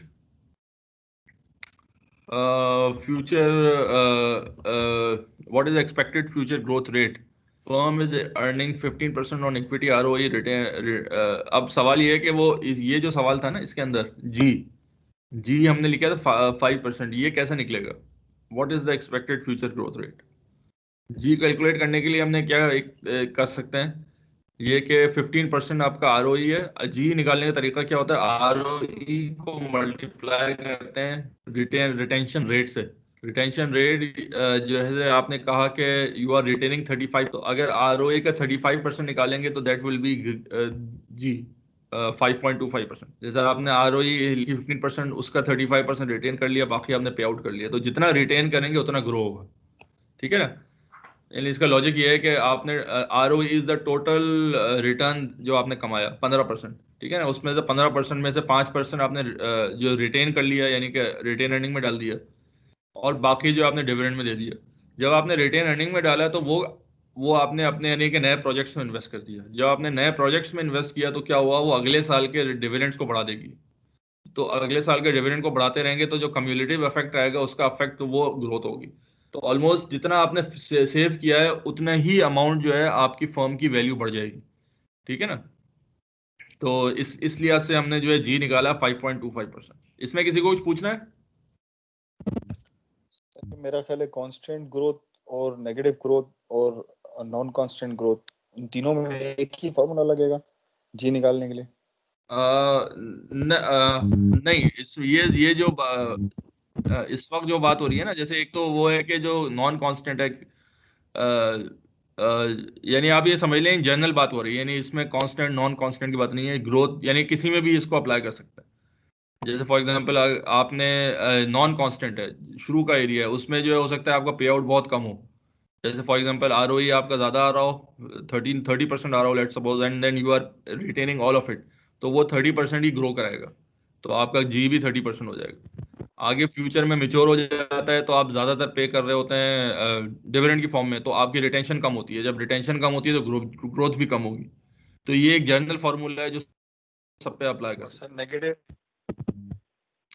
negative भी अगर आपका आरओई नेगेटिव है so you will get a negative growth, और नेगेटिव ग्रोथ जो है फ्यूचर की वैल्यू को कम करेगी। इन शॉर्ट इसका थीम यही बना कि जितना पे आउट करेंगे और जो बच जाएगा वही ग्रोथ है। हाँ, जो जितना बचेगा वो उतने से आप ग्रो करेंगे, क्योंकि जितना बचेगा वो ही आप री इन्वेस्ट करेंगे, जितना आप री इन्वेस्ट करेंगे उतना ही फ्यूचर में ग्रोथ होगी, डिविडेंड बढ़ेगा। ठीक है? ठीक होगा।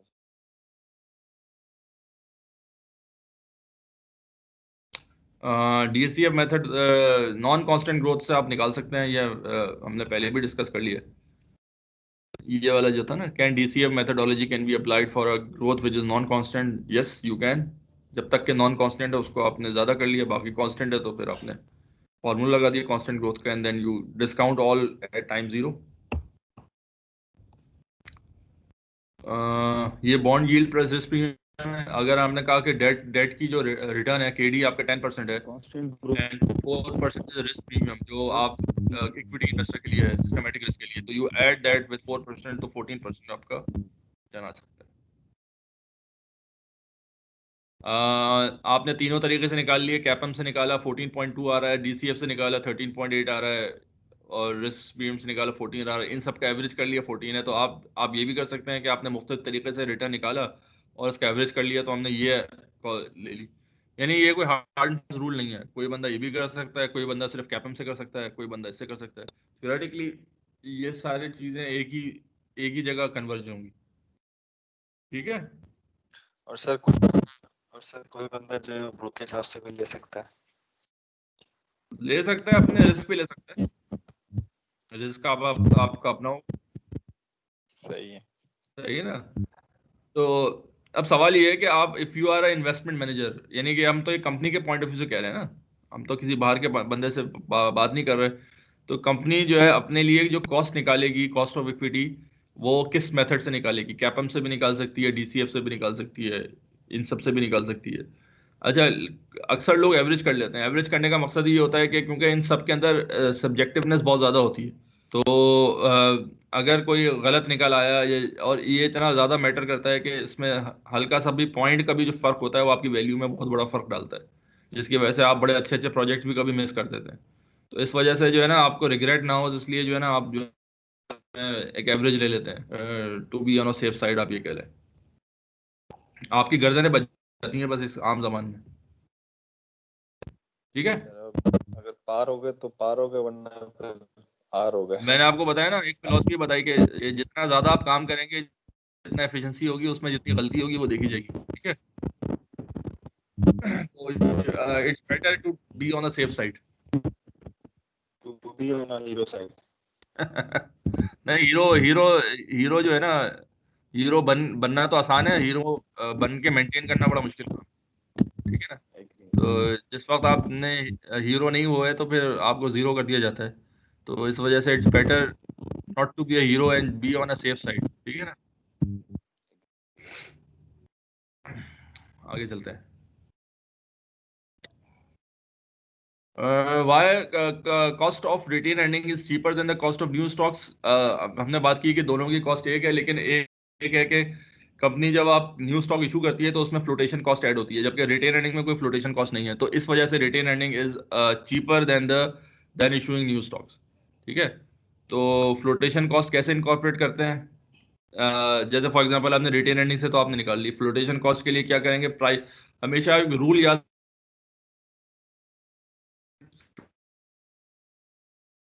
कॉस्ट हमेशा प्राइस में शुरू की स्लाइड अगर हम जाएं तो ये वाली स्लाइड में हमने डेट में जो है, सॉरी ये नहीं, आगे डेट में जो हमने प्राइस वैल्यू ऑफ डेट में हमने फ्लोटेशन कॉस्ट यहाँ माइनस की थी। और सिमिलरली जो है ना, रूल ये है कि इसके जो फ्लोटेशन कॉस्ट हमें प्राइस में होती है, तो हमें अगर फ्लोटेशन कॉस्ट निकालना है तो वो जो है इसमें से निकलती है, प्राइस में एडजस्ट होती है। तो आपने प्राइस में फ्लोटेशन कॉस्ट माइनस कर दी तो प्राइस कम हो जाएगी, प्राइस कम हो जाएगी तो के बढ़ जाएगा। तो के is the cost issuing of cost of new stock would be 15.4। पहले जो के आ रहा था वो कितना आ रहा था? 14.2 आ रहा था कैप, वो सॉरी 13.8 आ रहा था टीसीएफ से, बिकॉज यू इनकॉर्पोरेटेड द जो आपने वो स्टॉक कॉस्ट की फ्लोटेशन, तो आपका जो है के बढ़ के 15.4 हो गया। Is it clear? समझ में आ रही है बात? जी सर। तो flotation cost depends upon the risk of the firm and the type of the capital raise, ये हमने बात की है अभी। Flotation cost is highest for the equity, क्योंकि रिस्कीनेस सबसे ज्यादा रिस्कीनेस इक्विटी की होती है, इस वजह से फ्लोटेशन कॉस्ट सबसे ज्यादा इक्विटी की होती है। रिस्कीनेस क्या, अच्छा फ्लोटेशन कॉस्ट क्या होती है कि ये सिर्फ ना सिर्फ ये कि इसकी कॉस्ट होती है जो आप लिस्टिंग करने के अंदर या आप इक्विटी इशू करने में, बल्कि फ्लोटेशन कॉस्ट ये भी होती है कि जो आपने अपॉर्चुनिटी कॉस्ट होती है, फॉर एग्जांपल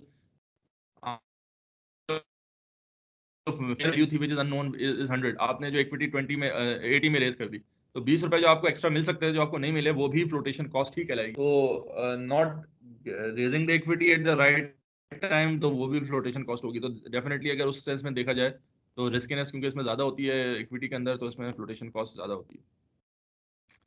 इसी वजह से इक्विटी में नॉर्मली हम फ्लोटेशन कॉस्ट ऐड कर देते हैं, जबकि डेट वगैरह में नहीं कर रहे हो। ठीक है, we frequently ignore flotation cost in most of the component, equity में नॉर्मली हम ऐड करते हैं। ठीक है, तो ये जो है इग्नोरिंग द फ्लोटेशन कॉस्ट आया, वह कितना आ गया 11.1। हमने अब सारी चीज़ें जो हमने अलग अलग निकाली थी वो हमने ऐड कर दी। नाउ व्हाट, ठीक है, यहाँ क्लियर हो गई? Anything else, any question so फार?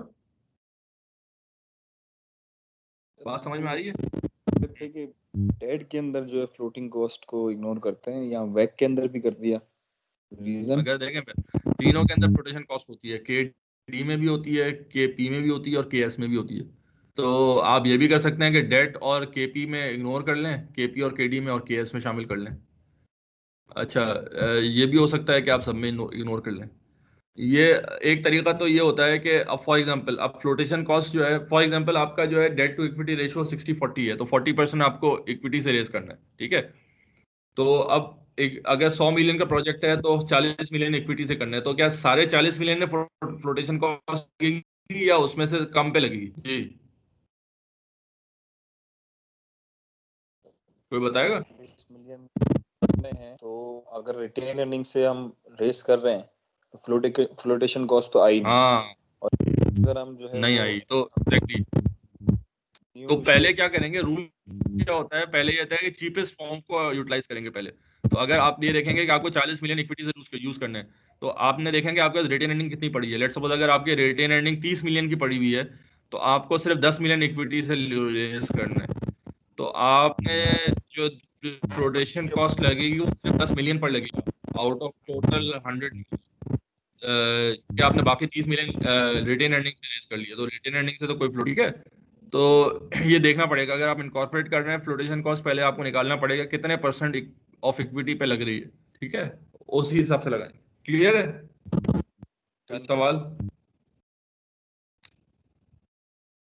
तो what are the factors that influence वैक? बिल्कुल सिंपल सी आसान सी चीज है। वो फैक्टर जो वेट्स को, केडी को, केपी को और केएस को इन्फ्लुएंस कर सकते हैं, वही वैक को भी इन्फ्लुएंस कर सकते हैं। इसमें तो कोई लॉजिक है ही नहीं। तो केडी है के ये तीनों केज हैं, वेट्स हैं और टैक्स है, ये फैक्टर्स इन्फ्लुएंस कर सकते हैं। तो मार्केट कंडीशंस की वजह से जो आपका केडी चेंज हो जाता है इंटरेस्ट रेट वगैरह की वजह से, या बीटा चेंज हो जाता है, या मार्केट रिस्क चेंज हो जाता है, ये सारी चीजें जो है वो मार्केट कंडीशंस केडीज को, केस को, कॉस्ट ऑफ डिफरेंट कंपोनेंट्स को चेंज कर सकती हैं। कैपिटल स्ट्रक्चर पॉलिसी आपके वेट्स को चेंज कर सकता है। ये जो अगर आपका डेट टू इक्विटी रेशियो आपने चेंज कर दिया तो वेट चेंज हो जाएगा, इससे बैक चेंज हो जाएगा। इसी तरह से investment policy, the firm with riskier project generally have a higher वैक।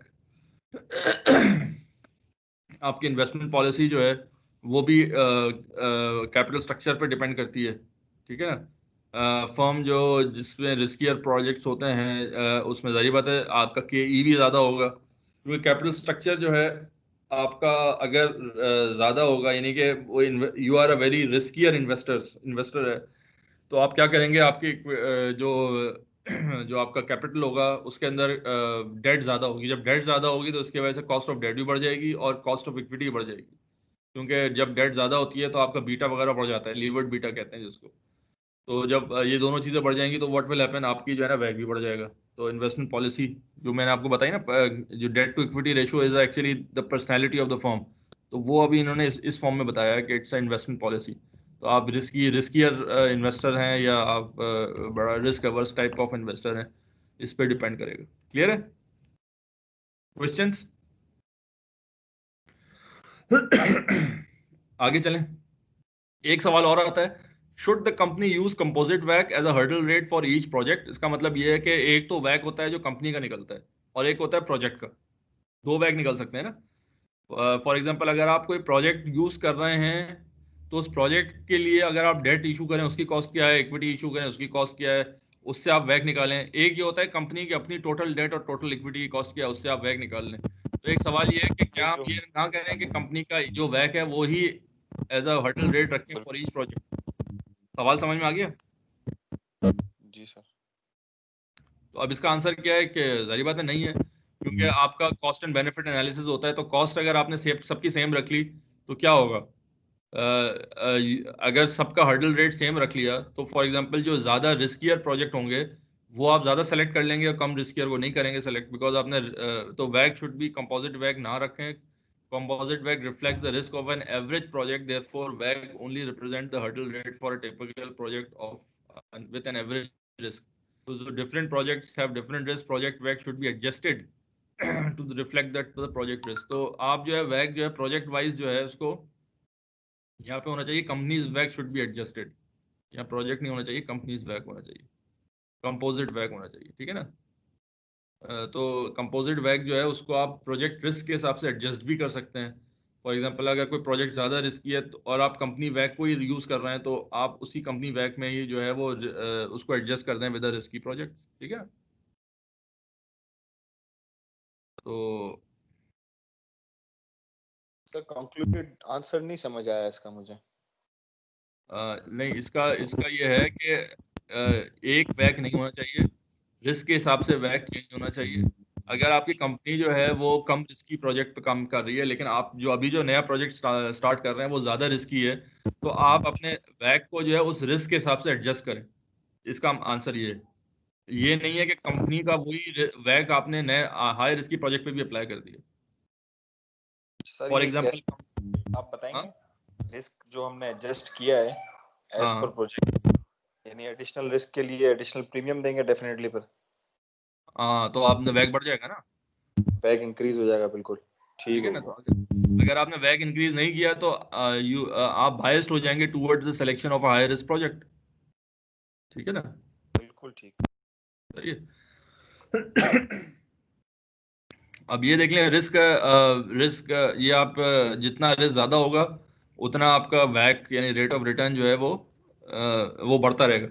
तो ये अगर आप सिलेक्शन कौन सी होगी, एक्सेप्टेंस रीजन जो है ना वो ये है पूरा, यानी WAC की लाइन के ऊपर जितना भी है इसमें आप एक्सेप्ट करेंगे। वो जैसे SML लाइन था बिल्कुल इसी तरह से ये भी है, ये नीचे होगा वो रिजेक्ट करेंगे। तो अगर आपका WAC सेम होगा तो what will happen, you will be biasly accepting a higher return higher risky projects. तो WAC अगर ऊपर होगा तो जैसे रिस्क बढ़ता जाएगा आपका WAC ऊपर जाएगा, इसके बावजूद कोई ऊपर अगर होंगे तो उसको आप एक्सेप्ट कर लेंगे। क्लियर है, बात समझ में आई? उसी रिस्क के ऊपर अगर रिटर्न ज्यादा मिल रहा है, यानी कि ऊपर वाली जगह जो आप बता रहे हैं एक्सेप्ट रीजन, यानी सेम रिस्क पे ज्यादा रिटर्न मिलेगा तो एक्सेप्टेंस होगी। हाँ, यानी WAC से ज्यादा रिटर्न, ये WAC है ना, ये मिनिमम है आपका, जो मिनिमम रिटर्न है वो WAC की लाइन है। इस लाइन से ऊपर अगर आपको रिटर्न मिल रहा है तब तो आप एक्सेप्ट कर लेंगे, क्योंकि WAC is the total cost. अगर आपका रिटर्न WAC कॉस्ट से ज्यादा है तो आप एक्सेप्ट करेंगे, नहीं है तो रिजेक्ट कर देंगे, ठीक है। लेकिन ये लाइन जो है that has to be according to the risk, higher the risk higher would be the WAC, ठीक है। और ये हो जाता है जितना रिस्क ज्यादा होगा कॉस्ट ऑफ इक्विटी बढ़ जाएगी, कॉस्ट ऑफ डेट भी बढ़ जाएगा। क्लियर है, समझ में आया? सर ये जीरो से इसलिए स्टार्ट नहीं हुआ क्योंकि उसमें रिस्क फ्री रेट भी होता है। हाँ, गुड गुड, ठीक है ना। तो आखिर में ये कि प्रोजेक्ट में भी जैसे हमने बात की थी, स्टैंड अलोन रिस्क भी है जो प्रोजेक्ट का अपना रिस्क है। वैसे नॉर्मली हमने इक्विटी के अंदर बात की थी तो दो थे, stand alone and market risk. अब प्रोजेक्ट के अंदर ये तीन लेवल्स हो जाएंगे। One is the market risk जो कि सब में सेम होगा। One is the corporate risk जो कॉर्पोरेट लेवल पे सेम होगा, यानी कि अगर एक कंपनी 10 प्रोजेक्ट्स बना रही है तो हर प्रोजेक्ट का अपना इंडिविजुअल रिस्क भी होगा और उसके अंदर कंपनी का अपना रिस्क भी होगा। फॉर एग्जांपल कंपनी का अगर फॉर एग्जांपल कंपनी की मैनेजमेंट है, अब बोर्ड मैनेजमेंट ये तो सेम है ना सारे प्रोजेक्ट का, तो वो मैनेजमेंट की जो है वो जो रिस्क होता है चेंज इन मैनेजमेंट जो कंपनी का अपना है वो सारे प्रोजेक्ट पे अप्लाई होगा। तो वो कॉर्पोरेट लेवल पे हो गया और उसके ऊपर मार्केट लेवल हो गया। Market means interest rate risk हो गया, फॉरेन एक्सचेंज एफएक्स रिस्क हो गया, ठीक है, तो अब इसके अंदर 3 टियर्स ऑफ रिस्क आ जाएंगे। ठीक है, बात समझ में आ रही है? तो अगर प्रोजेक्ट लेवल के लिए corporate risk would be a kind of a systematic risk. अगर हम इस पूरे कॉर्पोरेट को एक सिस्टम ले कह रहे हैं तो हर सिस्टम के अंदर वो रिस्क होगा। लेकिन अगर पूरे मार्केट को सिस्टम कह रहे हैं तो फिर कॉर्पोरेट स्टैंडर्ड रूल बन जाएगा। क्लियर है? बात समझ में आ रही है? आगे चले जी, क्लियर है? थोड़ी थोड़ी समझ आई है, आगे एग्जांपल से क्लियर हो जाएगी इंशाल्लाह। तो how each type of risk is used, market risk is theoretically best in most situation. However, creditors, customers and employees are more affected by the corporate risk. Therefore, corporate risk is also relevant. ये तो common sense की बात है। अच्छा, अब कुछ last में जो है आई थिंक कुछ लास्ट स्लाइड्स हैं नाउ। ये इसके अंदर ये बता रहे हैं कि problems of cost of capital, यानी कि कॉस्ट ऑफ कैपिटल के अंदर हैंडल विद केयर की बात है ना, वो कौन से पिटफॉल्स हैं जिसको आपको देखना पड़ेगा। पहली प्रॉब्लम क्या है? Depreciation generated funds. ये क्या है? ये क्या होते हैं डेप्रिसिएशन जनरेटेड फंड्स? किसी को आइडिया है जी? सर जो गेन ऑन फिक्स एसेट, वो gain on gain on sale of fix asset नहीं, डेप्रिसिएशन जो जनरेटेड फंड्स होते हैं, एक्चुअली क्या होता है जब आप डेप्रिसिएशन की अकाउंटिंग एंट्री करते हैं ना, तो क्या होता है? कैश तो आउट नहीं होता, तो वो कहाँ जाता है कैश? नेट ऑफ हो रहा होता है एसेट से, डेप्रिशिएट हो हाँ, रहा होता है अलाउंस। नहीं, वो क्या नेट ऑफ क्या हो रहा होता है? अलाउंस को नेट ऑफ करते हैं ना जी। कैश तो नेट ऑफ नहीं होता ना।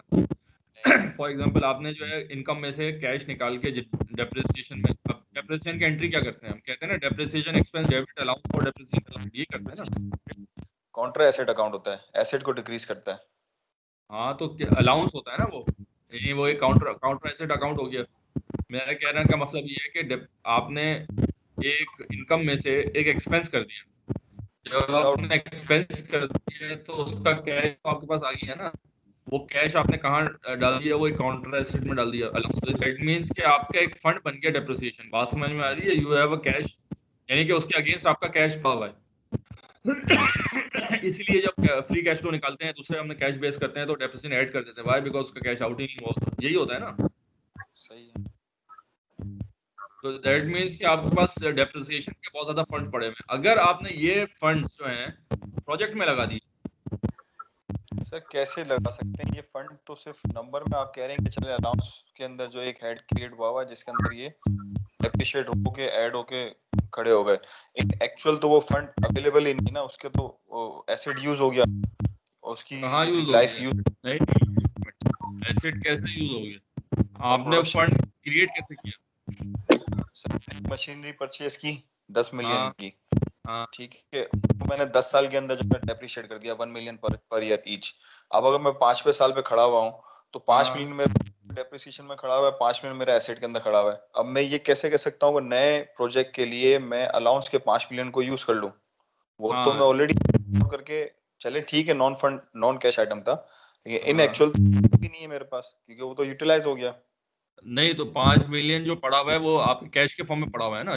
मशीन तो आपने पहले खरीद ली थी, उसके बाद आपने उस डेप्रिसिएट करते रहे, तो जब आपने डेप्रिसिएट किया तो 5 साल बाद आपका 10 मिलियन की मशीन थी, उसके अगेंस्ट 5 मिलियन आपने डेप्रिसिएट कर दिया। दैट मींस जो 5 मिलियन आपके पास जो आया हुआ है वो कहाँ, किस फॉर्म में आपके पास है? मशीन फॉर्म में। है सर जो 5 मिलियन बचे वो मशीन फॉर्म में है ना, वो 5 मिलियन कंज्यूम हो गए, मशीन की प्राइस कम हो गई।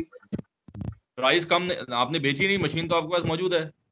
मशीन कंज्यूम हो गई तो कंज्यूम हो गई ना। कंज्यूम कैसे हो गई? मशीन तो आपने जब खरीदी थी 10 मिलियन की, वो आपने कॉस्ट पे कर दी, मशीन आपके पास मौजूद है, मशीन चल रही है, ठीक है। आपने उसमें से फंड निकाल लिया 5 मिलियन कि भाई ये फंड जो है ना मैंने डेप्रिशिएट कर दी, ये मशीन डेप्रिशिएट हो रही है। लेकिन मशीन तो आपके पास 10 मिलियन की मौजूद है ना, वो उसकी वैल्यू कम हो रही है, वो हो रही है, वो अलग बात है। लेकिन वो जो पैसा आपने निकाला था मशीन के नाम पर, वो आपके पास तो अपना कहाँ है? वो पैसा वो तो आपके पास पड़ा हुआ है या नहीं पड़ा हुआ? सर अच्छा है सर, मैं आपका अकाउंटेंट नहीं हूँ और आप ऑनर नहीं हो ना, आप बोले मुझे पैसा वापस दो। आप बात समझ रहे हैं? आपने जो है हर साल 1-1 मिलियन निकाल रहे हैं, 5 साल हो गए, हर साल आपने इनकम में से 1 मिलियन कम कर दिया, है ना? अगर हम डिस्पोजल और के केस पे आ जाए, प्रोजेक्ट पे बात करें, इन केस के हम ये डिस्पोजल पे आ गए, 10वां साल है, हम इसको जो ना वो नहीं कर रहे, कैपिटल एक्सपेंडिचर नहीं कर रहे, तो सेल कर रहे हैं, डिस्पोजल ऑफ प्रॉफिट हुआ है। अब हमें इस पे इन केस लॉस भी हुआ है कि डेप्रिशिएट किया था, वो नहीं किया था, मजीद ज्यादा डेप्रिशिएट करना था, तो अब हम प्रोजेक्ट की कॉस्ट में कैसे ऐड करेंगे इस डेप्रिसिएशन को? देखिए, जब आप डिस्पोजल करते हैं, वो क्या करते हैं, आपने जो कॉस्ट माइनस डेप्रिसिएशन करते हैं, उसके बाद उसकी कॉस्ट और मार्केट कॉस्ट को डिफरेंस कहते हैं, गेन एंड लॉस को ऐड कर देते हैं। अगर गेन हो रहा होगा तो आपकी इनकम स्टेटमेंट में पॉजिटिव चला जाएगा, लॉस हो रहा होगा तो उसका जो है कॉस्ट आ जाएगी, आप एज एक्सपेंस ले लेंगे उसको, काम खत्म हो जाएगा। कैश फ्लो है? कैश यही फ्लो होगा स्टेटमेंट ना? में भी कैश फ्लो में भी यही होगा जी या बिल्कुल आ गेन? जाएगा। प्रोजेक्ट में क्या होगा इसका? नहीं, मैं कह रहा हूँ अकाउंटिंग पॉइंट ऑफ व्यू से तो आपको समझ में आ गई नहीं बात। अब सवाल ये है कि प्रोजेक्ट अगर गेन होगा, लॉस होगा, जो भी होगा, आपकी इनकम स्टेटमेंट से जो है वो माइनस प्लस हो जाएगा, जो भी होगा उसका। ठीक है, लेकिन सवाल ये है कि जब आपने डेप्रिसिएट किया था तो आपने एक पैसा रखा था, और वो पैसा क्यों रखा था? जब आप कोई नया प्रोजेक्ट जब डालेंगे, लेट सपोज आपने वो मशीन को आगे रिप्लेस करना है, तो अब आपको जब रिप्लेस करना होगा तो क्या होगा कि आपने पैसा जो है वही जो आपने फंड से निकाला था वो आपने लगा दिया, यही होगा ना?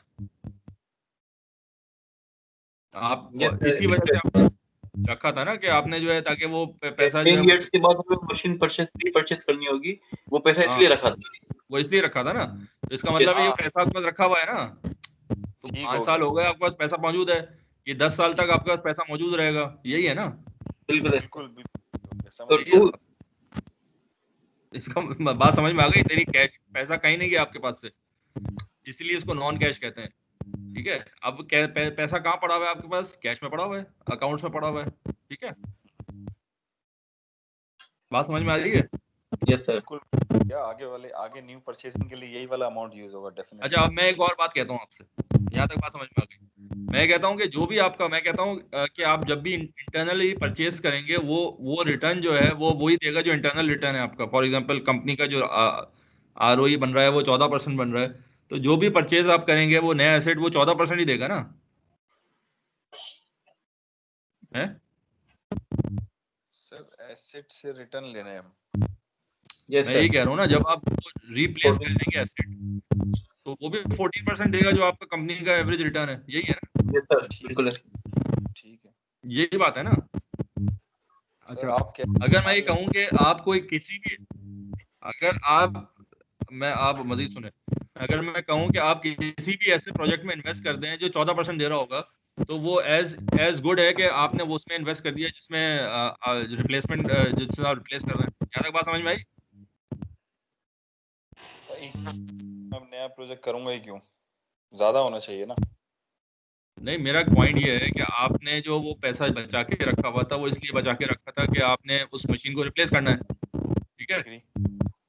अगर फॉर एग्जांपल वो आपने पैसा मशीन में डालते तो आपको लेट सपोज 14% रिटर्न मिलता, तो आप ठीक ये है, करेंगे वो किसी और प्रोजेक्ट में लगा दें जिसमें 14% मिल रहा है, और जब रिप्लेस करना होगा तो आपने बोरो कर लेना है, क्योंकि अगर आप ये उसमें लगाते उसमें भी इतना मिलता।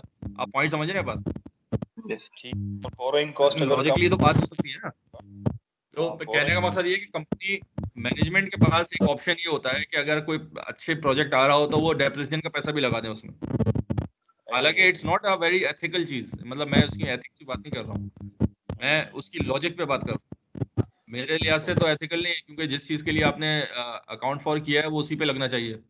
लेकिन समटाइम्स जो है वो मैनेजमेंट ये कहती है कि भाई ये इंटरनली जब ये पैसा लगाएंगे, देखें ना, एक पॉइंट समझ लें, जब ये पैसा लगेगा डेप्रिसिएशन का, तब भी तो आपको यही होगा ना, कैपेक्स में ही जलेगा ना, कैपेक्स में डालेगा और उस फंड से आप पैसा करेंगे, लेकिन that would be a capital expenditure in either case.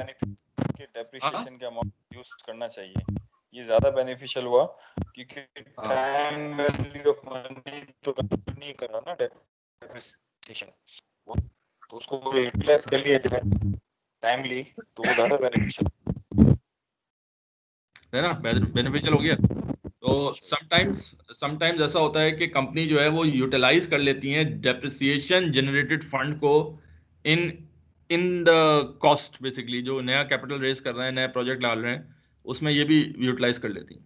अब प्रॉब्लम कहाँ आता है? प्रॉब्लम ये आता है कि ये फंड अगर यूटिलाइज कर देंगे तो आपका वैक कम हो जाएगा, बिकॉज इस फंड की तो कॉस्ट ही नहीं है कोई, नंबर वन। जब आपका वैक कम हो जाएगा तो आप जो है वो जो है कम रिस्की प्रोजेक्ट्स पे भी, यानी आपका जब वैक कम हो गया तो आपके बहुत सारे रिटर्न जो होंगे जो नहीं करने चाहिए वो भी आप एक्सेप्ट कर लेंगे, बिकॉज आपने कॉस्ट को आर्टिफिशियली कम कर दिया। मैं आर्टिफिशियली इसलिए कह रहा हूँ कि बिकॉज डेप्रिसिएशन की भी कॉस्ट है। तो सिर्फ इसमें मकसद बताने का ये है कि if you are utilising depreciation generated fund, तो आपको वो कॉस्ट, उस कॉस्ट को भी शामिल करना पड़ेगा जो इस फंड की कॉस्ट है। ठीक है ना? वो कॉस्ट क्या हो सकती है? वो ये भी हो सकती है कि आपने वो पैसा अगर बैंक में रख पाया होगा तो that would be an opportunity cost. और वो ये भी हो सकती है जो मैंने आपको बात भी की कि और ये ज़्यादा बेहतर है कि जो इंटरनल रिटर्न था, कि जब ये पैसे से आप जब री इन्वेस्ट करते, जो कि cost of internal return of the firm, अगर फर्म का IRR निकालें या फर्म का अपना रिटर्न निकालें, तो that would be the cost of that depreciated money actually. तो सिर्फ इसमें बताने का मकसद ये कि डेप्रिसिएशन जनरेटेड फंड जो है ना वो फ्री में नहीं होता है, उसकी भी कॉस्ट होती है। तो अगर आप एज अ फ्री में कह देंगे कि भाई तो मेरी अपनी पैसा है, जैसे हमने रिटेन अर्निंग का फंड है, इसी डेप्रिसिएशन का फंड। तो ठीक है? मैनिपुलेशन में कि अगर आपका कोई प्रोजेक्ट नेगेटिव जा रहा है तो आप डेप्रिसिएशन की कॉस्ट से उसको कंपनसेट करके अगर उसको जो आपने है वो हाँ, अगर आपने वो डेप्रिसिएशन की कॉस्ट जीरो कर दी तो आपका वैक कम हो जाएगा, जिसकी वजह से आप कम रिटर्न वाले प्रोजेक्ट भी एक्सेप्ट कर लेंगे। लेकिन अगर ये तो एक डेप्रिसिएशन की कॉस्ट शामिल कर दी तो आप सही प्रोजेक्ट एक्सेप्ट करेंगे। ठीक है? दूसरा पॉइंट भी बता रहा हूँ सर कि इसमें अगर मैंने कोई प्रोजेक्ट कर लिया है और मैं उस प्रोजेक्ट में नेगेटिव जा रहा हूँ क्योंकि मुझे कॉस्ट ज्यादा बेयर कर रहा हूँ रिस्क के हिसाब से, तो मैं एंड ऑफ द डे जो एक डेप्रिसिएशन का अमाउंट यूज नहीं कर सकता इसको मैनिपुलेट नहीं करने के लिए। नहीं नहीं, ये उस पॉइंट पे हो रहा है जब आप जो है ना प्रोजेक्ट, जब आप लग रहा है उसकी एस्टिमेशन हो रही है। देखें ना, एक पॉइंट देखें, ये फिजिबिलिटी जब बन रही होती है ना तब आप डिसीजन लेते हैं whether to start a project और नॉट। जिस वक्त प्रोजेक्ट स्टार्ट हो गया तो संक कॉस्ट होगी ना, फिर तो ये मैटर ही नहीं करता कि वो प्रोजेक्ट सही है या गलत है। अगर आपने गलत भी स्टार्ट कर दिया तब भी जो है संक कॉस्ट हो गई, तब तो कोई आपसे नहीं पूछेगा। ये तो उस वक्त पूछा जाएगा कि जब प्रोजेक्ट लग रहा होगा, तो उस वक्त अगर आपने ये यूज किया फंड तो वो गलत पिक्चर शो करेंगे। ठीक हो गया। ठीक है ना? इसी तरह प्राइवेटली ओन्ड फर्म के अंदर क्या होता है, ये बीटा वगैरह की अवेलेबल नहीं होती तो सब्जेक्टिवनेस हो जाती है। तो आप बहुत ज़्यादा सब्जेक्टिवली यूज कर रहे होते हैं। सब्जेक्टिवनेस के अंदर आपको मालूम है कि आपकी अपनी वैल्यू जजमेंट का काफ़ी हद तक वो, तो इस वजह से जो है ये एक तरह से ये भी वो प्रॉब्लम आ सकती है। तो प्राइवेटली ओन्ड फर्म के लिए अंदर बहुत सारे मेथड्स होते हैं, वो किसी वक्त एडवांस उसमें बताएंगे। ये तरीके होते हैं जिससे आप एज ऑब्जेक्टिवली आप सब्जेक्टिविटी को अपने ऑब्जेक्टिवनेस की तरफ ले जाएं।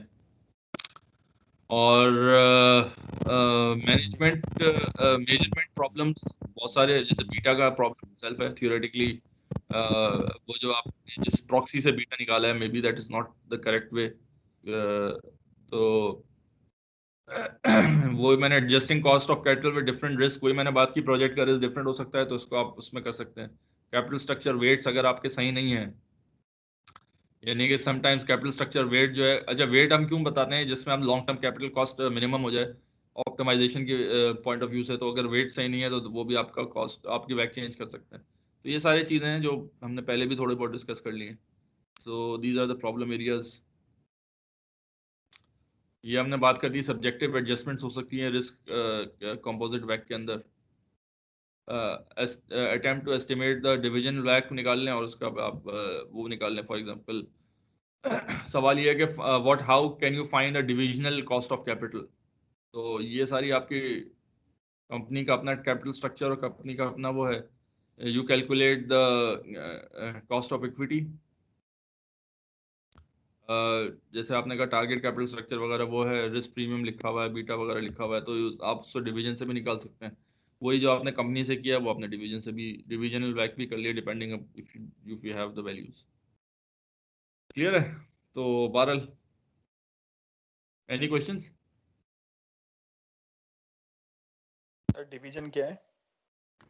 डिवीजन मीन्स के कंपनी का अपना जो डिवीजन होता है ना, जैसे फॉर एग्जांपल कंपनी का अपना एक डिपार्टमेंट है। ठीक है? कंपनी 4 चीज़ें बना रही है, उसका एक डिपार्टमेंट है। वो अगर डिपार्टमेंटल वैक निकालना है तो या डिपार्टमेंटल को तो उसको एज ए सेपरेट प्रोजेक्ट को के फॉर्म में ले सकते हैं। तो कंपनी का जो वैक होगा वो that is a weighted average वैक ऑफ डिफरेंट, आप वो समझ लें, यानी कंपनी का अपना जो बीटा होगा वो वेटेड एवरेज हो जाएगा, तो उसको आप डिवीजन के फॉर्म में कर सकते हैं। ठीक है, इसकी इसकी जो है इसमें इतनी डिटेल नहीं बताई, लेकिन इसका जो है पूरी एक सेपरेट सब्जेक्ट है ये बेसिकली। इसके अंदर एडजस्टमेंट्स कैसे करते हैं वो सब करते हैं, वो बहुत ही लंबी चौड़ी एक बहस है, सेपरेट सब्जेक्ट है, वो आप किसी एडवांस कोर्सेज में करें। फिलहाल ये समझ लें कि डिवीजन के फॉर्म में भी आप कर सकते। जी क्लियर है? जी सर। तो ये चैप्टर था। इफ यू हैव क्वेश्चंस तो पूछ लें, ये पहला चैप्टर था जो एक ही लेक्चर में खत्म हो गया हमारा। है ना। माशाल्लाह अब आप जो है ना थोड़े से आप काफी आप यानी कि काबिल होते जा रहे हैं। तो ये कि